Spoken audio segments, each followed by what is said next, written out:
live from the Key on Sports Media Network studios. It is by the Playbook for Week 10. Guys, we are more than halfway through the regular season already, which is insanity. I'm Brandon Soder. With me, Michael Turnovan, Patrick Walls. Guys, I think I know the answer because the Browns didn't play this week, but how are we doing? Living the dream. I'm crushing it. I'm doing so well. I forget every year how much more fun it is to watch the NFL when I'm not worried about the Browns. Like just throwing on Red Zone since we couldn't watch anything on ESPN. Fuck you, Mouse. We'll leave that in. Unless you want to sponsor us, Mouse, then come on the pod. No, fuck you. We won't take your money. Don't upset the mouse. We'll upset them out. Let them come for us. Cancel us too. Let's get any pub is good. Try it. Disney, sue us, please. Yeah, I'm not trying to fight Disney. Anyway, I'll wear my shirt next week to make sure that we get sued. Perfect. Anyway, again, Browns didn't play this week, so really not much to talk about them. It was a fun week for the rest of the NFL. A lot of upsets, a lot of good teams kind of regressing back to the mean. But while we'll touch on a lot of that, it is awards week, as is tradition now. Anytime the Browns hit their bye, we give our midseason awards or kind of our predictions on who we think is MVP, who the best teams are, who the best receivers, running backs, long snappers, all that kind of fun stuff. So we'll get into that shortly. Yeah, maybe I was joking. You don't know that. You have to stick around and find out. The lead, Brandon. You have to you stick around and find out if we actually had the wherewithal to go and research long snappers for you people. So Cleveland Browns, just a couple bits of news. For the second year in a row, Stefanski has given up play calling duties to his offensive coordinator, so he can then blame said offensive coordinator for the problems and fire him at the end of the year. So congratulations, Tommy Rees. I really hope he doesn't fire him. I feel like if he goes to try to fire him, Stefanski's just going to get let go at that point, because then it's just obvious he's trying to find scapegoats. Like, we're all trying to find the person who's responsible for this while he's wearing the hot dog costume. Like, you say that, but have you ever worked in corporate America? He created a problem and then fixed the problem. I'm aware of that, and you can get away with that more in corporate America when you don't have the entire country watching what you're doing. So, again, please act like the entire country watches the Browns. That's a funny joke. More than go watch you at your HR job, Patrick. Anyway, so we'll see how that goes, I guess. I mean, Stefanski has left a lot to be desired with this offensive design this year. So maybe Reese injects something into there. The good news is they play the Jets next week. Yeah. And the Jets minus Sauce Gardner and Quinnen Williams. So good segue. Let's get into this NFL trade deadline. Tuesday at 4:00 was that cutoff. I feel like every year we get leaks like, oh, it's going to be, there's a lot of movement, this and that. And while there were a lot of trades that were talked about that didn't happen, we definitely still got our money's worth. And just to start off, as Patrick said, and I'll actually lead with you here, Patrick, the Jets are kind of just shipping out everything on that defense. Breece Hall did stay put, despite the fact that he obviously really wants out. He was live tweeting during this entire thing, which was hilarious. It just had the picture of the gif of the guy like hiding behind the door, like peeking out, waiting for his turn. But he's still there. But Sauce Gardner, congratulations, you are an Indianapolis Colt. He gets traded for 2 firsts and A.D. Mitchell, and then Quinnen Williams. Not surprised he got traded, but surprised he got traded to Dallas. Yes, and that was for a first and a second. I say his stats have been on a steady decline for the last 3 years. Could be because he's on the Jets and they suck, or he could be getting worn down playing defensive tackle with no one else on that line for the Jets. That's the thing. He has zero help. Probably just doesn't care. Why would you care? What are you playing for? That's what I'm saying. That was reason one is he just doesn't care. He's on the Jets. He's like, all right, whatever. I don't think it's a coincidence that both Quinnen and Sauce Gardner, who are all pro players, have both started declining in the same time span. Like, Sauce didn't forget how to play cornerback. Like, he has zero help. And, like, what's frustrating is I said I kind of liked the Jets roster at the beginning of this year because they had guys, or at least a guy at every level. The problem is they literally had a guy at each level. And then nothing else. Nothing no one else stepped up. Literally no one. So I'm not surprised that these guys move. Again, I'm just baffled by Dallas. Jerry Jones is an idiot, and I love it. I'm so here for it. So, Jerry Jones, thank you. I appreciate you giving us this fodder to talk about and make fun of you. Keep doing it. Well, I could I yes, like Mike. the Go ahead. trade. You like the trade? I like the For the show your work. Cowboys? I don't have any work to show. You Cowboys liked it need to for the start building Cowboys? defense. Yeah, I liked it for the Cowboys. That Okay. I mean, there's not much more to expand on. I like no, it. that's They fair. need help. Good. They Their went and their grabbed run somebody. defense has gotten marginally better. They still can't stop a nosebleed in the passing game. No, you're absolutely right. They can't, but you get him, and then you start working towards next year. The thing, Quinnen's a just my great thought. player. I just feel like you go after, I don't know, anybody else in that scenario that can help you more in the immediate. Again, he'll be fine there. I do think Quinnen's also not under contract for much longer, so that's something that they're going to have to figure out. And it's not like the Cowboys are particularly good with that. And they also don't have a whole lot of cap space because of CD, Dak Prescott, well, they did get rid of Micah, so that's whatever good. the fuck the other Diggs brothers name is. Trayvon. Yeah, that dummy. So the way I look at it though for the Cowboys is this kind of hurts in two ways. One, you've now essentially traded Micah, and with the one of the extra picks you got back, flipped it for Quinnen Williams. You also got Kenny Clark out of that deal, who's not been good this year. It's just not been productive. Trying to get a run stopper. But I think the Sauce trade, I think, also kind of highlights how badly they kind of fucked up the whole Micah situation. Because had you held on to Micah even to this point, to the trade deadline, rather than rushing him out the door when the whole relationship went south, I mean, as good as Sauce is, he doesn't affect the game in the same way that Micah Parsons does, and they went for the same compensation. They both went for 2 firsts. Yeah, but the Colts overpaid the shit for Sauce. That's the issue. I'm not comparing these. It's apples to oranges. The Colts just overpaid. Bitch, why can't fruit be compared? I feel like the Colts made one phone call and said, "Hey, we'll give you 2 first rounds and we'll sabotage with Adonai Mitchell," and the Jets were like, "Okay." Like, sure, we'll take that. We'll take that in a heartbeat. We're just gonna say yes to it. Like, I'm not gonna compare them. I say my thing is, yes, they might have given a little bit more than Sauce was actually worth, but they're getting him for A lot more. 4 years. That's the thing. He's locked under contract. Yeah, I'd say if he's even 75% of what he was his first 2 years, that's going to be a pretty goddamn good return on that investment. Dude, I know it's a very one-sided trade when not one Jets fan is saying like, "Oh, why did we trade Sauce?" Like it's such a lopsided trade. Because they've given up, my dude. It'd be like if we traded Myles Garrett right now. It would very much be like, oh shit, like why'd we do that? But also that's a good deal. Value side. I'm not I'm taking the team aspect out of it and going value. Strictly value. Yeah.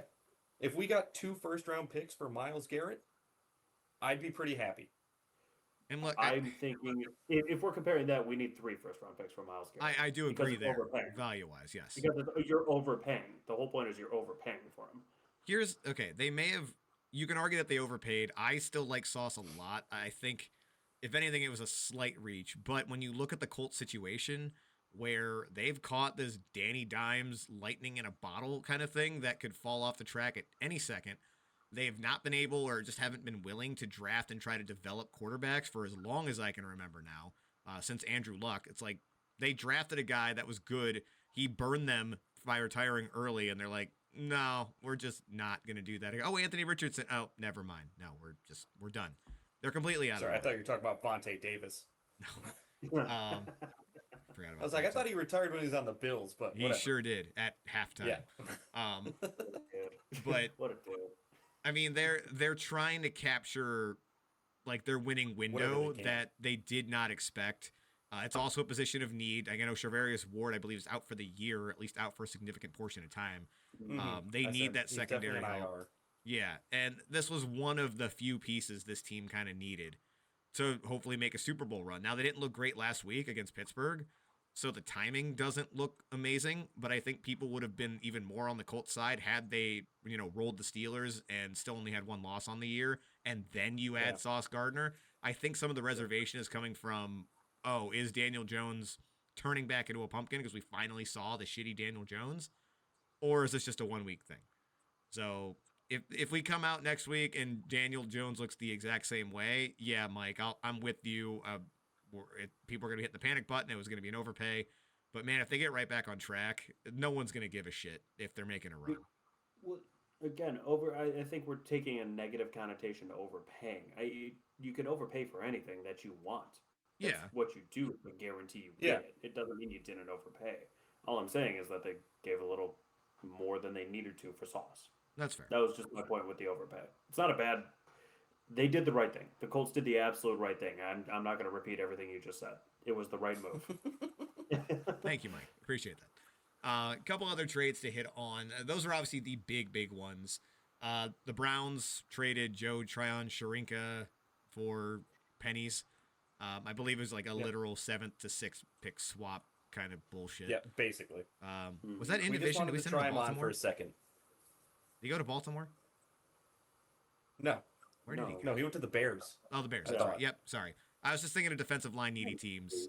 Ravens popped in my mind. Yes, the Bears also just need bodies.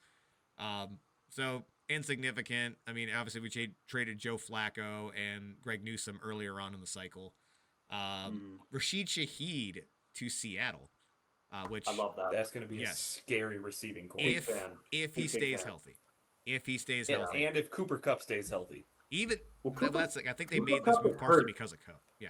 Yeah, I think they're more concerned about Cooper Kupp not coming back or being kind of a shell of himself, which is why they went and got Shaheed. Yes. But Shaheed, JSN, and who's that rookie that they have that's really good?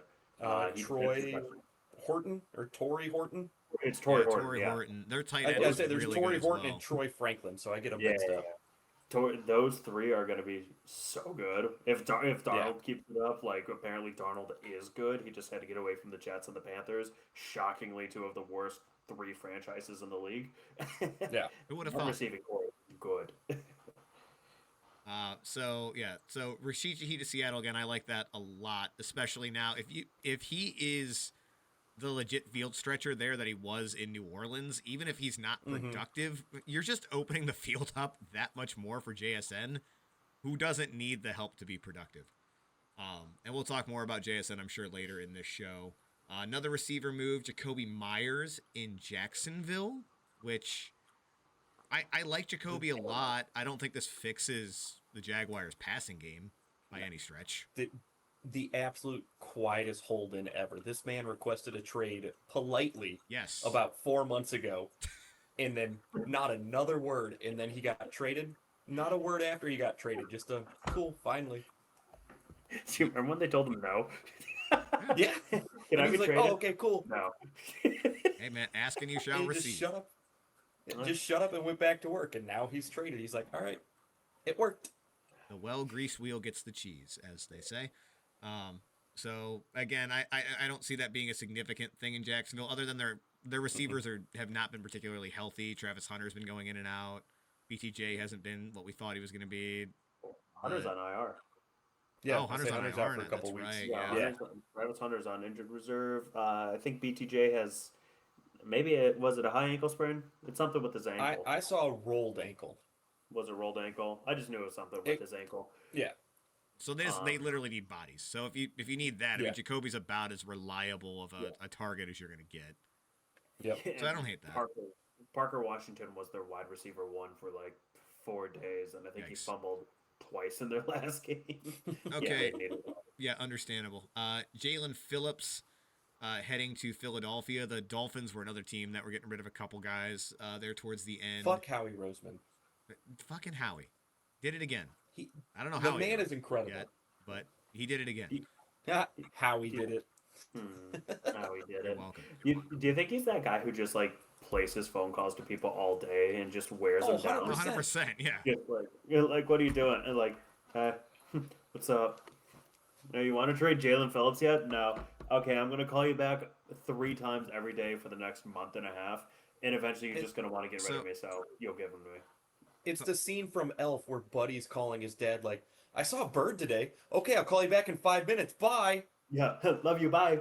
So I have a 5 theory minutes to go later. along with that. With Howie doing all of his moves before the trade deadline, like at least a few days before, if not earlier. Even like John Mechie, I think was very early in the season. He traded for him. That And then they just traded him away too.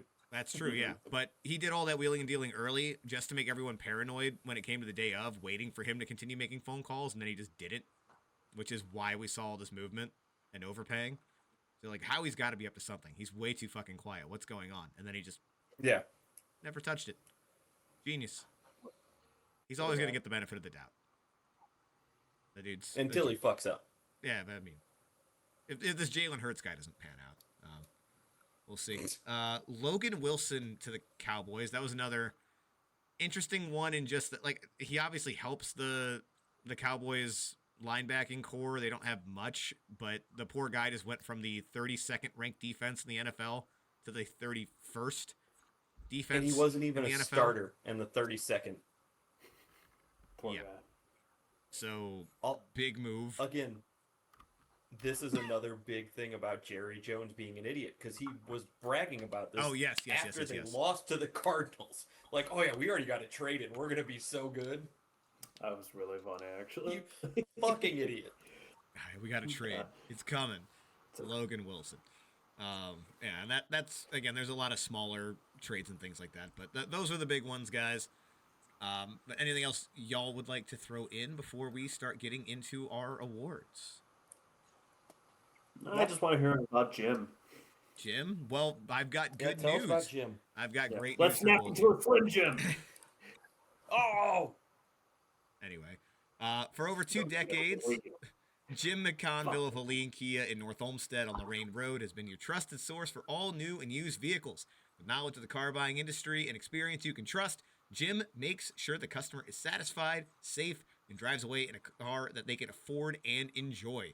Visit him today at Helene Kia. 27932. Hey, good job. 27932 Lorraine Road in North Olmsted. Proud of you guys. You're learning. I can't do it with my fingers very fast, but I've had that memorized for a while. Got that in your big brain up there. Yeah. If anyone else wants to sponsor, let us know. We will also memorize your ad read. I promise. All right, let's go ahead. Your address. We'll work on those transitions too with the setups and everything. We'll have that nailed down. Yes. Yeah. Eventually. We promise. We'll do our best. Anyway, mid-season awards for 2025. So we will start off by ranking just a few positions, specifically on the offensive side of the ball. We'll get into defense a little bit later on. Then we'll get into some of the standard NFL awards, defensive rookie, offensive player of the year, comeback player of the year, yada, yada, yada. We had a couple of our own that we've tossed in as well. And then to wrap up this part of the show, we're also going to do a quick fantasy redraft where we're going to do a 1-round 12-team draft, just as if we were starting a league today, just to kind of look at the players that, you'd want on a fantasy team now versus how you might have drafted a few months ago and how different that probably looks at this point. Because it was wrong a few months ago. Sure was. It is not going great, my dudes. All right, so let's start with wide receivers. We're going to list our top 5 wide receivers, maybe an honorable mention if anyone's feeling spicy. But Patrick, or Sir Patrick, as your name tag says, let's start with you. Definitely starting this off with who we've already talked about once today, or twice, JSN, by far the biggest surprise on the season. Followed up, pretty obvious, Jamar Chase. Leading the league in receiving. Just to clarify, JSN 1 for you? Yo, JSN 1 so you're going for 1 the to 5. season at least. Yeah, Yep. Yeah, I'm going in the list. Surprising number 3 here, George Pickens. Yes. I don't think anybody saw this. Like, we all knew he was good. Didn't think he was this good. We didn't really see a big drop off when this man didn't play. But number 4, we got Puka Nacua, and then number 5, another surprising one, Devontae Smith. Yes. He's got the same number of targets as A.J. Brown, almost double the catches, and 300 more yards. So, is A.J. Brown washed? People are asking. Not sure. Well, no, it's Jalen Hurts' problem. Obviously. Oh, I mean, clearly, yeah, because, he can't throw a deep ball. And then honorable mention, Christian McCaffrey. To you, motherfucker. I had that in here. God damn it. Why'd you hold up 7? He's got the 7th most receiving yards in the league right now. Sure does. 61 receptions. Way to go, guys. He could be the first player ever to be in the top 10 in receiving yards and rushing yards in one season. Good for you, CMC. It's pretty nifty. Yeah. So we got him in there, guys. We got Christian McCaffrey in as an honorable mention, and we're not getting laughed off this time. We nailed it. What is this week? Good job. All right. Yeah, just you. Listen, Mike, if he were injured, he would be an honorable mention for something else. That's for quarterback. Right. Coming up later. Oh wait, I put myself in. Yeah, you go ahead, Mike. I put myself, but we're good. I got it mixed up. Rolling with what Patrick said, JSN is number 1. The guy's almost got 1,000 yards already. He's got 4 touchdowns. Yeah. He's always open, and it's unbelievable. That guy's got the best hands I've seen in a long, long time. Once I unlock my phone here and I can see my list again, kind of blew me away that it wasn't on your list. Justin Jefferson performing with, what's his name, Carson Wentz, Prince Harry, and J.J. McCarthy. And he's, 5th in yards? It's only 650, but that guy, that Vikings team is pitiful without him. Yes. I'm not going to call Jordan Addison a bad receiver, but there's a reason Jordan Addison has so many big games. He also missed the first 4 games. So Jefferson was doing that without, any help on the field on either side. I was going to get to that, too. Yeah, Jefferson is always doubled every single time. To the point, I think he had a catch, and it was one of those highlight things. He makes a catch, he's wide open. He makes a catch, and he's like, I can't remember the last time I was that open. They just forgot about it. Green? Yeah, he was shocked when he was that open. George Pickens, not going to go too far into him because you covered him, Patrick. Pickens is unbelievably good. I think there's just something in the water in Pittsburgh that just rots wide receivers' heads over there. But he went to somehow Dallas and figured it out. Got his head. A good quarterback. Puka is not on my list because Puka has been injured. I know he's very good, but he's missed a couple games. He's missed parts of games too. Yeah. He's been going in and out of the lineup like crazy. Oh well, he's still incredible. Now, Mike, your list. He's a fantasy football god. That's for goddamn sure. Absolutely, even missing the games. There's zero doubt about that. Jamar, I don't really know if I have an order here. Jamar is obviously up there though. I have him at my 4. I don't know if he should be at my 4. He's got a lot of yards. He's got a lot of receptions. You know he's Jamar Chase. You know he's a great receiver. But we also have to realize he's got 107 targets. Joe Flacco's just forcing the ball down his throat. So when I'm looking at the numbers, and again, everybody sees what's on the field. Everybody knows he's top 5. But when I'm looking at the numbers, when I'm really trying to break down these different receivers and what makes them better than the others, I have to look at 107 targets and go, dude, you have 30 more targets than almost everybody. Of course you have good numbers there. So he's at my 4. There's a reason he's getting those targets, though, is all I'm saying. Because Joe Flacco just wants to force the ball to him. You get 23 targets a game. That's crazy. That's not normal. That is dumb. This one, I really wanted to put him up there just because I love him as a receiver. But also the Falcons are falconing, so Drake London, that's my honorable mention. I was wondering when his name was going to come up. Yep. That's going to be my honorable mention before I do my 5. Just, again, that guy, if you can get the ball to him, he's going to catch it. He's a jump ball god. Dude, he does so many good things out there, and it really bums me out that he's a Falcon because just the coaching staff of the Falcons can't figure out how to game plan.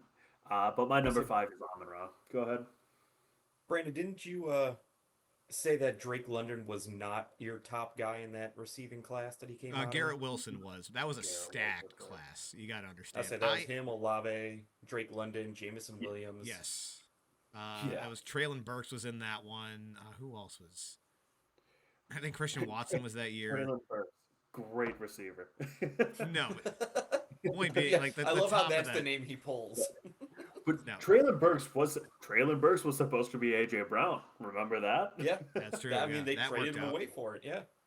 But just to wrap up my list, Amon-Ra was my 5. I don't know if you guys caught that. Yes. I'm not going to dive too into it. That guy's Mr. Reliable anymore. It's crazy watching him play. Fucking psycho too. But yeah. Yeah, he's absolutely a psycho. All right. So I mean, I'm not gonna have any crazy hot takes here. JSN number 1. Again, the dude's always open, and in reality, man, he's got a washed up Cooper Kupp. They got Torrey Horton there, but like for the most part, he is the primary target. It's not even really close. The running game hasn't been phenomenal in Seattle either. They can't really seem to decide if they want to feed Charbonnet or K9. But either way, JSN's been fucking awesome.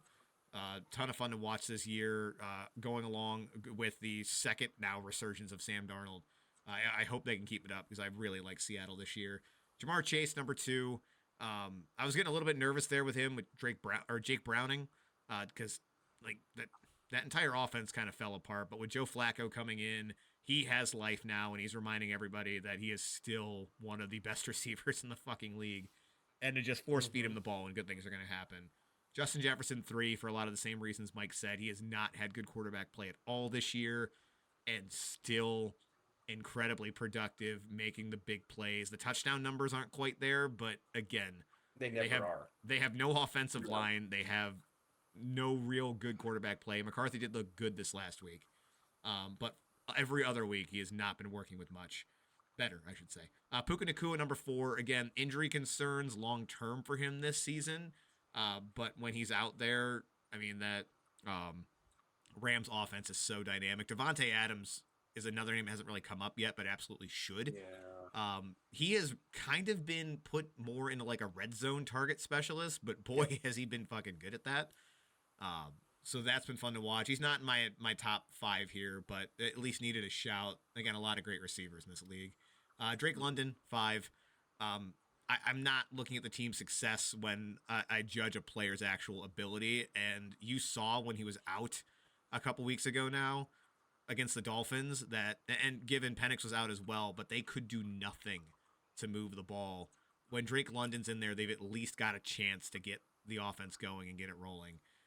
So again, love Drake London. And then my honorable mentions, again, Christian McCaffrey, which is hilarious. And then it's just a smidge behind Drake London is George Pickens, man. He has just picked up the ball and ran with it, like pun intended. CeeDee Lamb missing time. He's kept his head on his shoulders, which, I mean, I had him in my top 5 last year with the caveat of like, this is George Pickens when he's not being a fucking psychopath and trying to fight a cornerback, on the last play of the game. And he's really kept himself in check this year and unlocked his full potential. Someone's going to pay him a shit ton of money next year. I think is he only on a 1-year contract with Yes, Cowboys? last year. Yeah, crazy. I think we were talking about it, like, when he first went to the Cowboys, we were kind of joking, like, they have 2 wide receiver ones. Like, CD's obviously the number 1, but they have 2 wide receiver and 1 we thought that would be a players. problem for Pickens. Yeah. And it hasn't. We did. No, because CD went down. Yeah, and CD, I mean, he's still been good, but he hasn't been quite what he's been in the years past. I think a lot of that is because of the targets Pickens is getting, but I mean, he didn't really make any of our top 5, 6s here, and that's no disrespect to CD, but George Pickens has kind of taken over that show this year. So let's we'll move on to running backs. Let's go the opposite order from here. Let's build a little suspense. We'll go like 5 to 1. So like honorable mentions up to 1, if that's cool with you guys. And I'll check the docket. No. What's up? I said, what am I going to do? Say no? You do whatever you want. So the order this time, it'll be me, then Mike, then Patrick. Cool. So honorable mention, I wanted to put him higher because of the season he's having, but I still can't quite put my finger on what even really makes him good, is Rico Dowdle. Yes. Yep. The boy. Rico. So you put him as an honorable mention? Dude, yeah. I mean, it was. You'll see why. I mean, there's nothing but names ahead of him here. Rico's having an absolutely incredible year. That was supposed to be Chubba's backfield from the jump. The dude just played him out of a job. They even tried to pull the, you can't lose your job to injury kind of thing, and had him split carries when Chuba Hubbard came back. And it was just obvious that Dowdle is the much better running back on a team that really I mean, not a lot of expectations on going into this year, and he's a big reason why they're above 500 right now. Oh, So, yeah. big shout out to Rico. And it sounds like it's not the last time we're going to hear his name based on your guys' reactions. 5, I can't believe he's this low, but he really just started to get going, is Saquon Barkley. Really a big breakout game. I can't remember who the hell they played. Oh, it was the Giants right before their bye week. Mm-hmm. Finally had over 100 yards in a game. Reminded everybody that he's fucking incredible. I think Saquon Barkley. Yeah, the Eagles were having a little bit of a like interior offensive line problem. Lane Johnson's age, I think, is finally catching up to him a little bit. But he played better. Saquon played significantly better. So good to see him getting going. Jahmyr Gibbs at 4. Another guy I feel like I would normally have a little bit higher, but something has just not been quite right with him this year. It's very streaky. He'll have games where he absolutely goes off, and then like against Minnesota last week, pretty much a no-show. So generally, you can rely on him for at least 100 yards and a touchdown, but I feel like there's been a couple spots this year where he has just not played up to his ability. So I probably could have talked myself into having him lower, but still got to have enough respect to put Gibbs at 4. Bijan Robinson, another frustrating player at 3. The last 2 weeks have been rough. I don't know why he has not been able to really get going. What was it, 12 yards he had against Miami? The worst rush defense in the league. I'm still trying to pin that on coaching. If it happens again, I don't know how much longer I can do that. But similar to how I talked about Drake London earlier, he's one of the few players in the league that can just take a game over, regardless of your game plan, and single-handedly just win it for you and shut the other team up. And he's a power back. He's a receiving back. Like, he can do everything. He's a fully, like, a well-rounded running back. Doesn't really have any weaknesses. So, again, love Bijan. 2, James Cook. James Cook has had an unworldly season. Just had a 200-plus yard game a couple weeks ago. Again, and it helps when you've got Josh Allen as your quarterback to open up a lot of that for you. But for a guy that was kind of looked at as just like an above average running back, it feels like for his entire career, maybe even below average at points, has really, really been able to turn it on this year and just take off. And he's been a very critical part of that offense, and honestly might be the difference when it comes to a playoff run this year, because like the Bills really haven't been able to establish a running game like that. This entire time Josh Allen's been there. So that's something they can lean on to kind of slow games down, keep the Chiefs off the field when they inevitably run into them again. And then lastly, Jonathan Taylor. Should not be a surprise. The dude should be an MVP candidate right now. On pace for, what did we say last week? Like over almost 2,000 yards, like 20 some odd touchdowns. He 30 touchdowns and over 2,000 scrimmage yards. Yeah. The dude's been just incredible this year. I know a lot of the talk's been around Daniel Jones, but that team is not where they are right now without Jonathan Taylor just being completely otherworldly and making that probably the most dangerous and most balanced offensive attack in the entire league. But yeah, the definition of reliable. Jonathan Taylor does not have bad games. He does not have off games. The dude just goes out there, puts his head down, and produces. And he's been doing it for forever, like all the way back to Wisconsin. A guy similar to Derrick Henry, where I feel like people are waiting for the usage to catch up with him. It just hasn't happened, and I don't know when it's going to. Thank you. That was good. Yeah. I support it. No Christian McCaffrey. Did I miss his name? So no, you did not. Christian McCaffrey did not make the list, mainly because like watching him this year, he's putting up good numbers. Honorable mention. He did not. I was Rico. The man got an honorable mention for not playing a single down last year. This year, he's killing it, and I've grown as a person. Okay, I am changing my. You've gone the wrong way. The only reason he is not on my list is because I feel like those numbers with Christian McCaffrey have come from just straight usage rather than him taking over games. And yeah, somebody's got to do it. I understand that, Rico. but you put Jamar Chase in the top 5 for the same fucking reason. Yeah. Because Jamar still like can give you the wild plays. Christian McCaffrey hasn't done that. He has not done that this year. He has not looked like the player he has in the past. You get credit for staying healthy, being the only 49er to stay healthy. They keep just making blood sacrifices to Cthulhu for this guy. But he still does not look like the same player as he has in the past. And he'd be right outside of this list. I'm not saying he's a bad running back, but you guys are just finding any reason to clown me for McCaffrey now. I see you smiling, My Mike. turn. Go My ahead. turn. Go ahead. Um, Christian McCaffrey, number 1.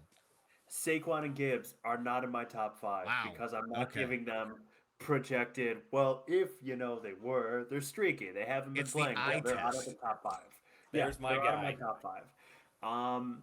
Honorable mention was with Rico. I mean, I've got to give him an honorable mention. I want to put him in my top 5, but for the same reason Jamar was kind of iffy, but like Jamar Chase is Jamar Chase, so he's got to be in my top 5. Rico's numbers, have you seen his rush attempts? They're like the first 3 games it's like 3, 9, Yeah. 6, and then it's like 23, 25, 30, 27. Like it's He crazy. is third in the league in rushing in about 4 total games. It's crazy. That is why he's not an honorable mention for me. He's a top 5 for sure. So I'm switching my honorable mention to A-Chain, and I don't care how he likes his name pronounced. A-Chain is such a badass last name. It's so much more fun to say it that way. It's so much cooler. But that Miami's offense doesn't click at all without him. That guy is Tua safety valve to a T, dude, and not because his name is Tua. The amount of times Tua can't process what's in front of him and just goes, A-Chain, figure it out. Go find a way to pick up the down, and he does it. The guy's so shifty. He's dipping and dodging, ducking and diving. It's really impressive to watch him play. And he's staying healthy. And he's staying healthy as like I don't actually know his weight, but like a 5 He's like 180 pounds maybe. He's That's actually tiny for an NFL player. 180 pound soaking wet player. Like, oh yeah, that dude takes one clean hit and he's out for a couple snaps. But when he's in, very good. I like AJ. He's the best version of what we thought Austin Eckler could be. Yes, when he was in LA. Yeah. I'll take that. I like that. I can see that. Yeah. Number 5 is Bijan Robinson. It's got to be Bijan for just the same reasons Brandon said. The guy can do absolutely anything on the field. I'm not going to fault him for what the Falcons do to him. Similar vein as Drake London as well. Again, what Brandon said. Number 4, Javonte Williams. I know he got clowned this last game. Javonte getting just clowned and being like, Javonte's so ass was one of the funniest highlight reels I've ever seen when he fumbled. But talk about a guy who just the league kind of gave up on. Cowboys picked him up in the offseason and we're like, all right, they got Javonte Williams, watch out. They sent Rico Dowdle away, who was at the time a bad running back, just kind of whatever the fuck, who cares about him. Pick up Javonte. It's like, okay, like, you guys aren't going to do anything. Like, that's Javonte Williams. He's been bad for the Broncos, and Sean Payton loves to run the ball. Javonte is gashing so hard for the Cowboys. Like, you can count on that guy to get a touchdown almost every single game. You can count on him to get a first down. Like, they hand it to him, and it's like, yeah, dude, go pick up 7. I think he averages, like, it feels like he averages, like, 5 or 6 yards a carry. I know that's not true. I think it's more like, 5. Is it 5? It is 5. 5.2. Yeah, like, the guy is very good. I like to watch him a lot, and he's not afraid to put his head down and take a hit, too. We've talked about it before, but boy, Mike McCarthy just had no idea how to craft a running game. Javonte's doing great now that he's there with a new coach, and Rico is, what'd you say, 3rd in the league in rushing in Carolina? Mm-hmm. Good job. Crazy. And then tied for 1st, 2nd, and 3rd. I mean, just going in order from 3rd to 1st, it's Christian McCaffrey, because that guy is doing everything on that team. He's catching passes and he's running the ball. He's still a running back. That guy is just lighting it up over there. Similar vein. Like, everybody on the 49ers is hurt. Christian McCaffrey is still finding a way to get it done. They can stack the box against him. He's still going to get it done. James Cook, guy, I mean, that might be my coldest take of going like, I don't think James Cook is that good. James Cook is very good. So your coldest take is saying that 1st, 2nd, and 3rd are tied. Yeah, they're all 1st, 2nd, and 3rd all together. Starting with 3rd. Yeah, like, it's like a 1A, 1B, 1C type of deal. Like, I do believe in this 1, 2, 3 tier that I'm going down, but I feel like I could get an argument for any of them. Well, like, guess except for Jonathan Taylor. So let me reiterate that. I'd say second and third That- can flip flop, but Okay. Jonathan Taylor is without a doubt number That one. was where I was Yeah. going with the cold take. Is JT's way up here this year? Yeah, that was a crazy thing to say. I think he actually got shut down this last game playing the Steelers, which is like He one did. of those The whole team did. weird trap games that nobody expected. But Yeah. other than that, yeah, the guy's on pace for a crazy season. It's not a last year Saquon season, but it's a crazy season. You know what? Actually, it is a Saquon season, except instead of getting those 2,000 yards, he's going to get like 1,850, and he's going to get his touchdowns that he deserves because there's not a guy ramming Jalen Hurts in the ass into the end zone. So yeah, I mean, 1 they through should do 5. that with Daniel Jones. They should. I mean, Danny, he's tall and he'll be able to go over the Yeah, line fast. and he's That boy's so- fast. That boy's He's fast. so fast. He's fast. Before you blink, he's over there. So yeah, Jonathan, like 1 through 5, Jonathan Taylor, James Cook, and CMC. I could see them flip flopping. Javante, Bijan, and A-Chain is the honorable mention because Brandon went with Rico, and I wanted to mix it up a little bit for that one. Yeah.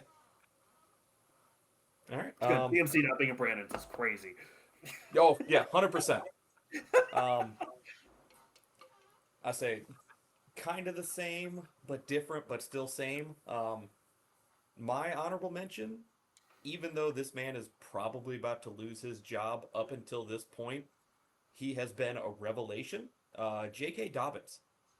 Dobby. The man, what is it, 2 blown Achilles, fucked up like an ACL, and he's still in the league and still producing is unbelievable. And that was just 1 year in Baltimore. Yeah, I said that was in one off season. He just his whole lower body was just destroyed. Something about that practice field, man. Yeah. And then my 4 and 5 are the interchangeable ones with A-Chain and CMC.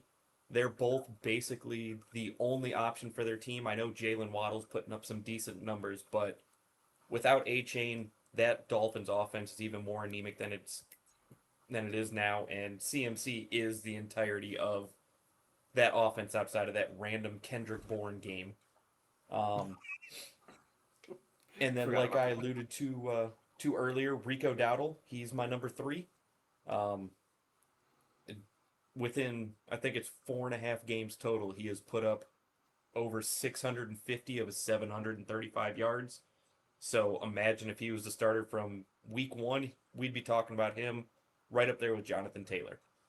And then 2 and 1, just like both of your guys' list, James Cook and Jonathan Taylor. Nothing more really to say with those, but JT, number 1 by a long shot. It's not a flip-flopping situation there. So no Bijan. No Bijan, no. I mean, like, he looked very good through the first 5 weeks. 6 weeks maybe. The last couple weeks, I don't know if it's the play calling. I don't know if he got tired, but he just hasn't looked as explosive, and he's not really doing it. Well, Rico's only looked good for the last 4. Yeah, the 4 games that he started and played. It's the Falcons coaching staff going, Bijan's really good, but like, have you guys seen Tyler Algier? Yeah. Can't believe he didn't make anyone's list. Incredible. Crazy.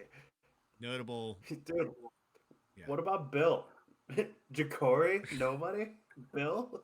I mean, he's top 5 for Rookie of the Year.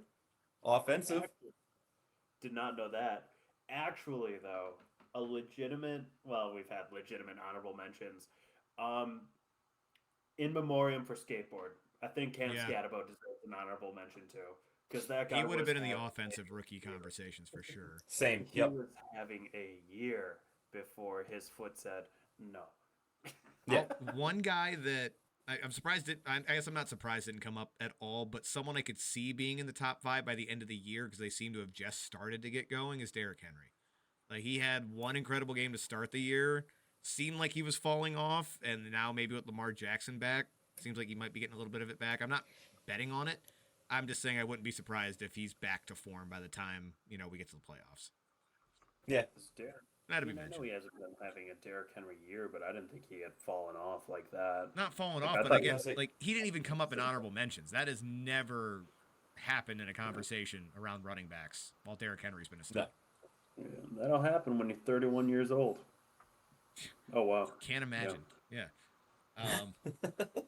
All right. So I remember. next up, Mike, you're going to lead us off. Top 5 long snappers. All right. Which way are we going this time? Honorable mention up or one down? Keep going. I say 1 through 5. Okay. Yeah. I say 1 through 5. It's your go. Your list, Mike. I'm just gonna tell you guys my list, and you can agree or disagree. Number 1, J.J. Jansen. Obviously, number 1 pick. If that's not your pick, you're fucking high as a giraffe pussy. I say he's 1 place away in the alphabet from being real messed up. Whoa. You leave Triple J alone. H-I-J-K. Anyways, my second pick is John Dorenbos. Don't know if that's how you say his name. Just thought it was fun. You realize he's retired, right? You can't say that on a podcast. John Dorenbos hasn't played in like 8 years. I'm getting to why I picked these guys. You have to let me get there. You have to let me finish. I'm sorry. Number All right, 3. Beyonce, keep going. LP Ladouceur. Do you know that one? Do you know when he retired? Because I don't either. I thought we were picking players who were current. Number 4, we're going with the Garrison, the Sanborn, Garrison Sanborn. And number 5 is Don Mulbush. Do you want to know how I came up with my list? Would you like to guess? You looked up funniest names. That's not far off. Brandon, guesses? I fucking lost, man. I'm not going to lie to you. I simply just looked up NFL long snappers and the most games played. That's it. That's my list. 1 to 5 most games played. J.J. Jansen, the scary 1-letter off guy, 136 games played. Stud. Yeah. Absolute stud. That's all I know. That's my list. I don't know long snappers. You probably shouldn't know them either, but here we are. You don't know ball. There's a reason I know Dorenbos, and you'll see why. All right, Patrick, you're up. Okay. So funnily enough, like I tried to find some type of ranking system for long snappers, and there was one, but it was all time. It just so happened that the guy who's number 1 is still active, so he's my number 1 for that reason. Morgan Cox for the Titans. Nice. 2 through 5 could go in any way. I literally just put them there for the vibes and the names. We've got we've got Christian Kuntz of the Steelers. Could be Kuntz. I like Kuntz better. Yeah. Jacob Bobenmoyer of the Raiders. Just a fun name. Cal Adonitis. Adamitis. So something's inflamed on his body. I'm not sure which. And then Ross Masticus. It will soon. Oh. And then my honorable mention, call back to Mike there with John Dorenbos. He may be retired, but he retired to become a professional magician. That can't be real. It is 100% real. I can make this football disappear. That magician's name, David Blaine. Yeah, so that is the only reason that I was so quick on the draw to let you know he was retired, because he's also on my list. You were so quick, and I'm like, how would you know that?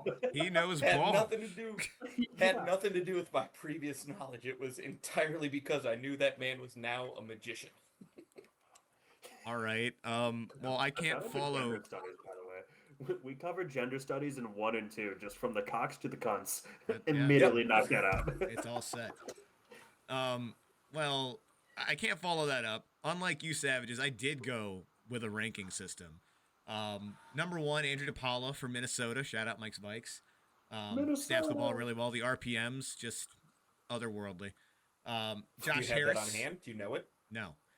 Josh Harris for the Chargers is a long snapper. Luke Rhodes for the Colts. Yeah, they're 7-2. He's a reason. Zach Wood for the Saints. He's not really a reason for their success. And then J.J. Jansen. What's up? There he is. Yeah. J.J. Jansen getting a... The boy! Yes. And if anyone's curious, my ranking system is about 20 minutes before we started, I fired up Madden and sorted by highest ranked long snappers. There we go. So, Question. yes, Mike. Question for the audience. For our pick'ems that we do every week, can the two losers buy the winner a JJ Jansen jersey? If it exists, I'm down for that. Yeah. You If can we make a can find custom it- one. Sorry, no. Long snapper of your choice. Long snapper of your choice. Ooh, that is Yeah. good. You want a Kuntz That's jersey, good don't you? one. I was know gonna you. say No, I want a Bobbin Moyer because I don't know if Bob- it'll fit on the actual thing. Bob and Moyer sounds pretty great. I want the magician Laduca. John Dorenbos, yeah. Yeah. I was gonna say, can we do any name? But you guys know who I'll pick, and I don't think that's a good Yeah, one. no. Kuntz? It would absolutely be Kuntz. Yeah. I'm just Without gonna a doubt. I'm gonna get the magician's jersey and just start showing up to random magic shows wearing it until I happen to run into the right guy. Like, no It's fucking me, way. The magic, yeah, the magic man. Now you see me. Now you I don't. Damn, that's actually pretty good. El Diablo. It's French. What is that? Fried It's like a- chicken. It's Spanish for fighting chicken. I love it. Such a good movie. Nuts. All right, Ricky Five. Bobby, Nuts, come not on the five. cod. Nuts, Defend not yourself. please. Yeah. Oh god, we could have an entire episode just quoting Talladega Nights. Yeah. All right, top 5 quarterbacks. This was the hardest one for me, so naturally, Mike, you're gonna go first. Yay. Didn't Mike just go first? He did because I No. threw in the long snapper thing at the last second, so Yeah. it just copied over the names. How about So am I Brandon? You going go first? first since it I was mean, the I can go hardest one. first. I don't So mind. yeah, we'll put you Yeah. on the All hot right. seat. So Motherfucker. again, this was the hardest one. I literally have 3 different guys in honorable mention, and all of them could easily be in the top 5. And Christian they're McCaffrey. yes, they're all here for different reasons too. Justin Herbert, Dak Prescott, Sam Darnold, all could have very easily been in the top 5. Prescott, despite that team not being good and the defense being awful, is playing at an MVP level. Sam Darnold, while may not have like top 5 numbers necessarily, just his resurgence has been awesome to watch. Seahawks again are a lot of fun. Justin Herbert, man, it's not even really his fault. I think if Joe Alt stays healthy and he doesn't have those 2 kind of shitty games in there, he probably does make the top 5 and could very easily be sitting in there by the end of the season. So again, very tough to keep any of them out. Number 5, definitely the biggest surprise from the beginning of the year is Drake May. And not even because of May. I've liked Drake May quite a bit. But when you looked at that roster, he is working with nothing. I mean, Kayshon Boutte was the wide receiver 1. I think he's even hurt now. Stephon Diggs, to his credit, has kind of caught on. It took him a while to get going, but 0 running game. The defense has a couple of guys like Christian Gonzalez is awesome, but otherwise a lot of holes there too. Offensive line is better this year with Will Campbell, their rookie, playing really well. But just what he's been able to do in his second year without a lot of support around him has been awesome to watch. So, like Drake May. Patrick Mahomes, number 4, then definitely could have been higher on the list. Again, slow start, not necessarily his fault when you don't have Rashee Rice or Xavier Worthy, and Travis Kelce also not off to He was too busy planning his wedding. Yes, understandably. Taylor was going to be very upset otherwise. Yep. But he's playing out of his mind. His rushing's also been kind of crazy this year. It's something he always could do, but didn't do to this volume before. So he's got the Chiefs looking like the same old Chiefs, which, fuck that. Number 3, Matt Stafford. Stafford, I believe, is leading the league in touchdown passing right now. I think it's 21 with either 2 or 3 picks. We knew the Rams, only 2. We knew the Rams were going to be good if he could stay healthy, and he has. And other than shaking off a little bit of rust that first game, Stafford's looked amazing. And he's a guy where if this league is looking for a narrative to kind of catch on to, a guy towards the end of his career leading a very good team who's never won an MVP, we could definitely see him kind of float around in that conversation when all's said and done. He's got a great receiving cast there as well. Number 2, and it's a little tough because he had a bad last week, but I'm not going to hold a single week against him. Daniel Jones deserves his flowers, man. For how much we made fun of him for as long as we did, for really an entire podcast season. the dude came out and just literally proved everybody wrong, including himself. There's no way he thought he was capable of what he has done with this Colts offense. Obviously, Jonathan Taylor's been a big part of that. Their receiving core is a complete one. Like, they have guys that kind of do every job, but there's no real stud there. There's not really leaning on any one receiver. Like, again, Michael Pittman is good at what he does. He's a jump ball specialist. Pierce is a speedster. You know, who am Josh I? Downs. Like, yes, Josh Downs can spread. Tyler Warren. Yeah, Tyler Warren has been the biggest thing. Their core is like a better version of what the Packers wide Yes. receiver core wants to be. 100%. It's a bunch of really, really good wide receiver twos. And Tyler Warren, who just plays every position. And number one, Josh Allen. Reigning MVP. He, not every game, has had some crazy stats. He hasn't always needed to do that. But he is proving again that he can go out and win it in the big time. He looked great against the Chiefs this last week. That performance he put on against the Ravens in week 1 is still fresh in my head as well, where what did he have, like 200 yards plus in the fourth quarter? Yeah, he had a whole game's worth in one quarter. Yeah, I'm pretty sure almost. Yeah. I'm pretty sure every game, if not almost every game this year, he's had a passing and a rushing touchdown. The dude runs like Cam Newton but doesn't get hurt and can throw better than Cam ever could. It's incredible to watch. Again, there's so much quarterback talent in this league that this entire list could shift at any point, but right now it's Josh Allen's to lose. Mm-hmm. So, Mike. I concur. Why don't I go last? I haven't gone last yet. Patrick, do you want to go? Okay, I'll go ahead. Yeah. So my list is a little bit different than yours. I'm gonna say honorable mention. I will give it to Matt Stafford. He must have found the fountain of youth sometime between the third or the second week of the preseason and week 1. Because it was that like glass table they had him working on, man. Yeah, it was just absorbing into his skin. People were worried that he wasn't going to start the season, so he's done a lot. Good for him. Rest of the list doesn't really look like yours. Number 5, we've got Dak Prescott. I know that he's got both CD and George Pickens to throw to, but for a while there, he turned Jake Ferguson into the second coming of Shannon Sharp. I can't say he did a lot with a little, but he is making the team around him much better. Next up, Brandon, just like you said, Drake May. He took a huge leap this year. I knew that he was pretty solid last year, but nobody was expecting the jump out of him this year, especially with the talent around him. I hate to think that the Patriots found their next quarterback so shortly after Tom Brady left, but he's looking a lot like Tom Brady and doing the same thing with a receiving core that's not that great. Next up, Donald Dollars. He surprised himself. He surprised Indianapolis. He surprised Brian Dable. Nothing more to say there. Patty Mahomes, same reason you had him up there. First 4 weeks, he was playing with basically a shell of an NFL offense and was still keeping his team in there. He used his legs like he hasn't had to in a while, and it was working for him. And now, with a full retinue of receivers, he is showing why he is a 2-time MVP and a 3-time Super Bowl champ. And then number 1 for me, G.E. Cubis. Wow. Yeah. My people. Wow. Yeah. Show your Again, work.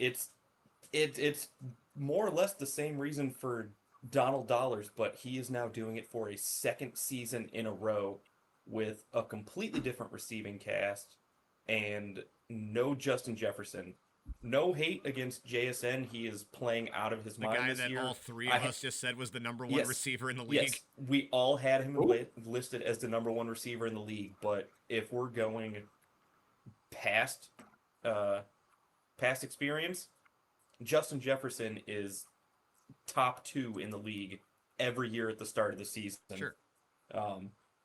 So I don't know if JSN is really that guy or if he is benefiting from GE Cubis playing out of his fucking mind and making him that guy, which, if one benefits the other, awesome. But at the moment, I feel like it leans more towards Sam Darnold than JSN. So the biggest question, and obviously having Darnold at number one, going to be a little controversial, but Patrick Mahomes, is this just Yeah. Chiefs hate, or is this you're not even in your honorable mentions, correct? Patrick Mahomes is number 2. Yeah. What? What am I that stupid? I don't Josh know. Allen wasn't up there. You blacked out. That's right. Yes, Josh Allen. So Josh Allen, not in your top 6. Yeah. No. Wow. Outside of the fourth quarter of that first game, he has not been overly impressive this whole year. He hasn't been bad, don't get me wrong. If I were to start a franchise today, it would be between him, Lamar Jackson, or Patrick Mahomes. But on this season in 2025, he is not a top 5 quarterback for me. All right. Well, Mike, you're gonna have to be the tiebreaker here.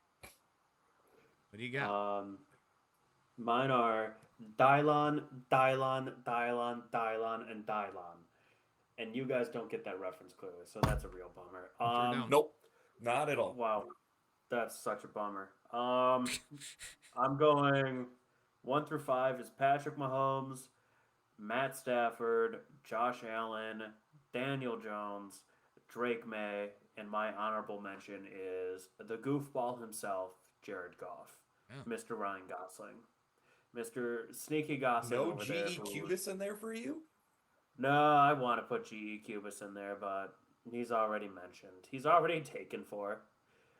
He's playing really well. I mean, there's no doubt about that. But I mean, pretty boring list, all things considered. I think we covered all those players there except for Jared Goff, who, yeah, he's got all the weapons in the world, but he's just a good decision maker when he drops back there. I mean, he got sacked a whole bunch of times, but what? I still find it funny because last year I was saying that same thing and that he should be in the MVP conversation, and you were the one who was giving me shit because of all of the talent he had around him. That's why he's an honorable mention. He's not in the MVP conversation. But no, but you're still putting him in your top 5 quarterbacks, whereas Brandon and I didn't even mention him. So he's the not flip top 5. is He's number 6. that's close enough. He's number now we 6 can for do you. numbers. He's not top 6 Yep. for either of us. Blue is purple. It's close enough. It's part of it. My aunt would be I my was uncle definitely if she giving had a support. dick. It's 2025, man. That's not We're true. back to the cocks and the cunts. It's full circle.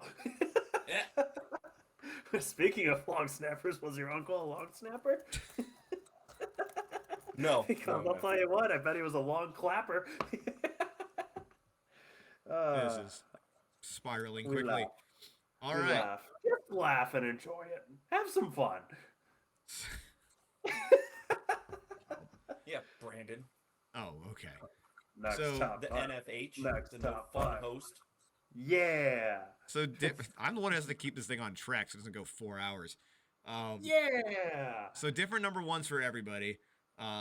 Good getting Jared Goff in there. He deserves the mention. Another guy that, again, injury is derailed, so he didn't make anyone's list.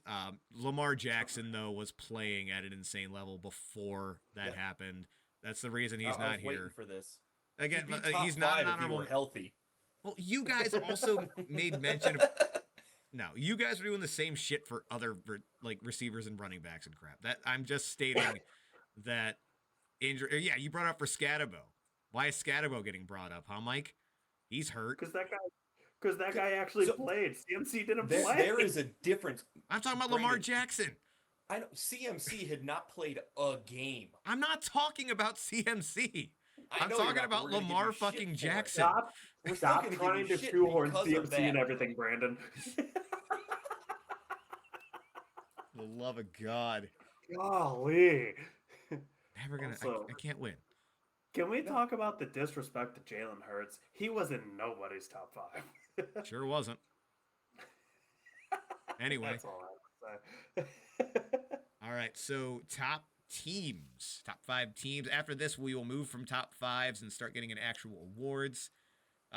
And then we'll do a Super Bowl repick right after this as well. But Patrick, why don't you go ahead and go first? Your top 5 teams in the NFL. So top 5 teams. I mean, my research on this was legitimately the plus minus for points scored versus points against, with a little bit of That's a good hit and place to miss. start. Yeah.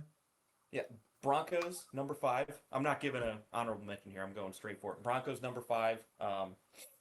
I feel like their offense is just kind of figuring it out. I know Bo Nix has had to play superhero ball a little bit, but RJ Harvey's starting to get it going, so they're going to have a nice 1-2 punch of RJJK. And then, was it Franklin or Torrey Franklin? Troy. He's Troy, yeah. Troy. I say he's looking like a solid either supplemental receiver to Cortland Sutton or supplanting him, and Sutton's going to supplement him, but that's going to be a good receiving duo. Next up, the Chiefs. I know we made so much fun of them the first 3 weeks of the season, but with their offense back, they're looking scary. They're figuring it out. It's going to be hard to beat them. Number 3, I had the quarterback and the receiver as my number 1 players at their respective positions. Got to go with the Seahawks. Not a whole lot to say there. They're just a good team. Number 2, the Rams. As long as Stafford can stay healthy, I feel like this is a legitimate Super Bowl contender. Their defense is starting to figure it out as well, so they're just getting better as they go. And then number 1, the team no one expected, the Colts. They lead the league in point differential. They've got 2 legitimate MVP candidates, a Coach of the Year candidate, and they just allegedly got better by adding Sauce Gardner. So, Allegedly. yeah. All right. So do you want to keep it as the list goes, Mike? Do you want me to? I don't care about anything. I'll go. If you're ready, go for it. So 5 was a clusterfuck. I almost put the Broncos in there. You mentioned Bo Nix having to play superhero ball. The problem is he's having to do that because of Bo Nix playing in the first 3 quarters of each one of these games. Yep. So that makes me a little bit nervous. 5, it's the Tampa Bay Buccaneers. Baker Mayfield, had a couple rough games as of late, but that defense is legit. That receiving core, when even half of it is healthy, is ridiculous. Emeka Ibuka is playing at an ungodly level.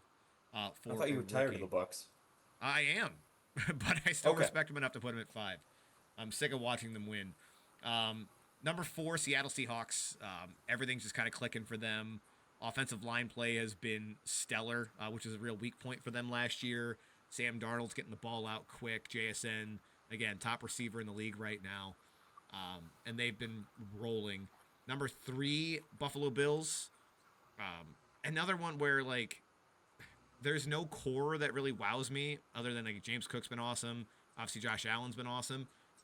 But they are a complete team. And especially after watching the game against the Chiefs, I know they always beat them in the regular season. It looks like that defense has shored itself up a little bit. And I like them to be able to make another run. Number 2, and this was also close. I don't think you had them in your top 5, though. The Philadelphia Eagles. Aside from 2 games where they didn't have Jalen Carter in, they have looked like a juggernaut. They're never going to be a team that just goes out and beats you by 40, but they don't need to. They can kind of dictate the tempo and do kind of whatever they want. Jalen Hurts, a couple times when he's been asked to put the team on his back, has been able to. Again, that one Giants game without Carter and Quinyon Mitchell was bad, but he has come up big in a few spots, and we've obviously seen him do it in the Super Bowl as well. So I believe enough in Jalen Hurts. Still have him this high, and number 1, just like Patrick, even with this rough game against the Steelers, I need to see more than that to shake my faith in the Colts, which is insane to say with Daniel Jones at quarterback. Yeah. But they're another team where just everything is working well. The only real question mark was that secondary with the injuries they've had there, and they just went and added Sauce Gardner. So before that trade, I might have been able to talk myself into having the Eagles above them between that and that Pittsburgh game, but they made somewhat of a weakness even more of a strength. And, man, if Daniel Jones can just keep his shit together, they're going to be incredibly hard to stop. Mm-hmm. And Michael. And me. Number 5, I am going with the Kansas City Chiefs. They're just the Chiefs. They've got to be up there. Yeah. I know the Bills beat them, but also the Patriots beat the Bills. So riddle me that. Should the Bills even be up there, or should it be the Patriots? Um, no, Chiefs. It's still Patrick Mahomes. They got Rasheed Rice back, Xavier Worthy, Travis Kelsey. You've got the defense, you've got the offense. You can never count them out. They're just that frustrating team. They're the boogeyman for a reason. So they're my 5, even though they again lost to the Bills in a pretty. It looked like a pretty rough loss.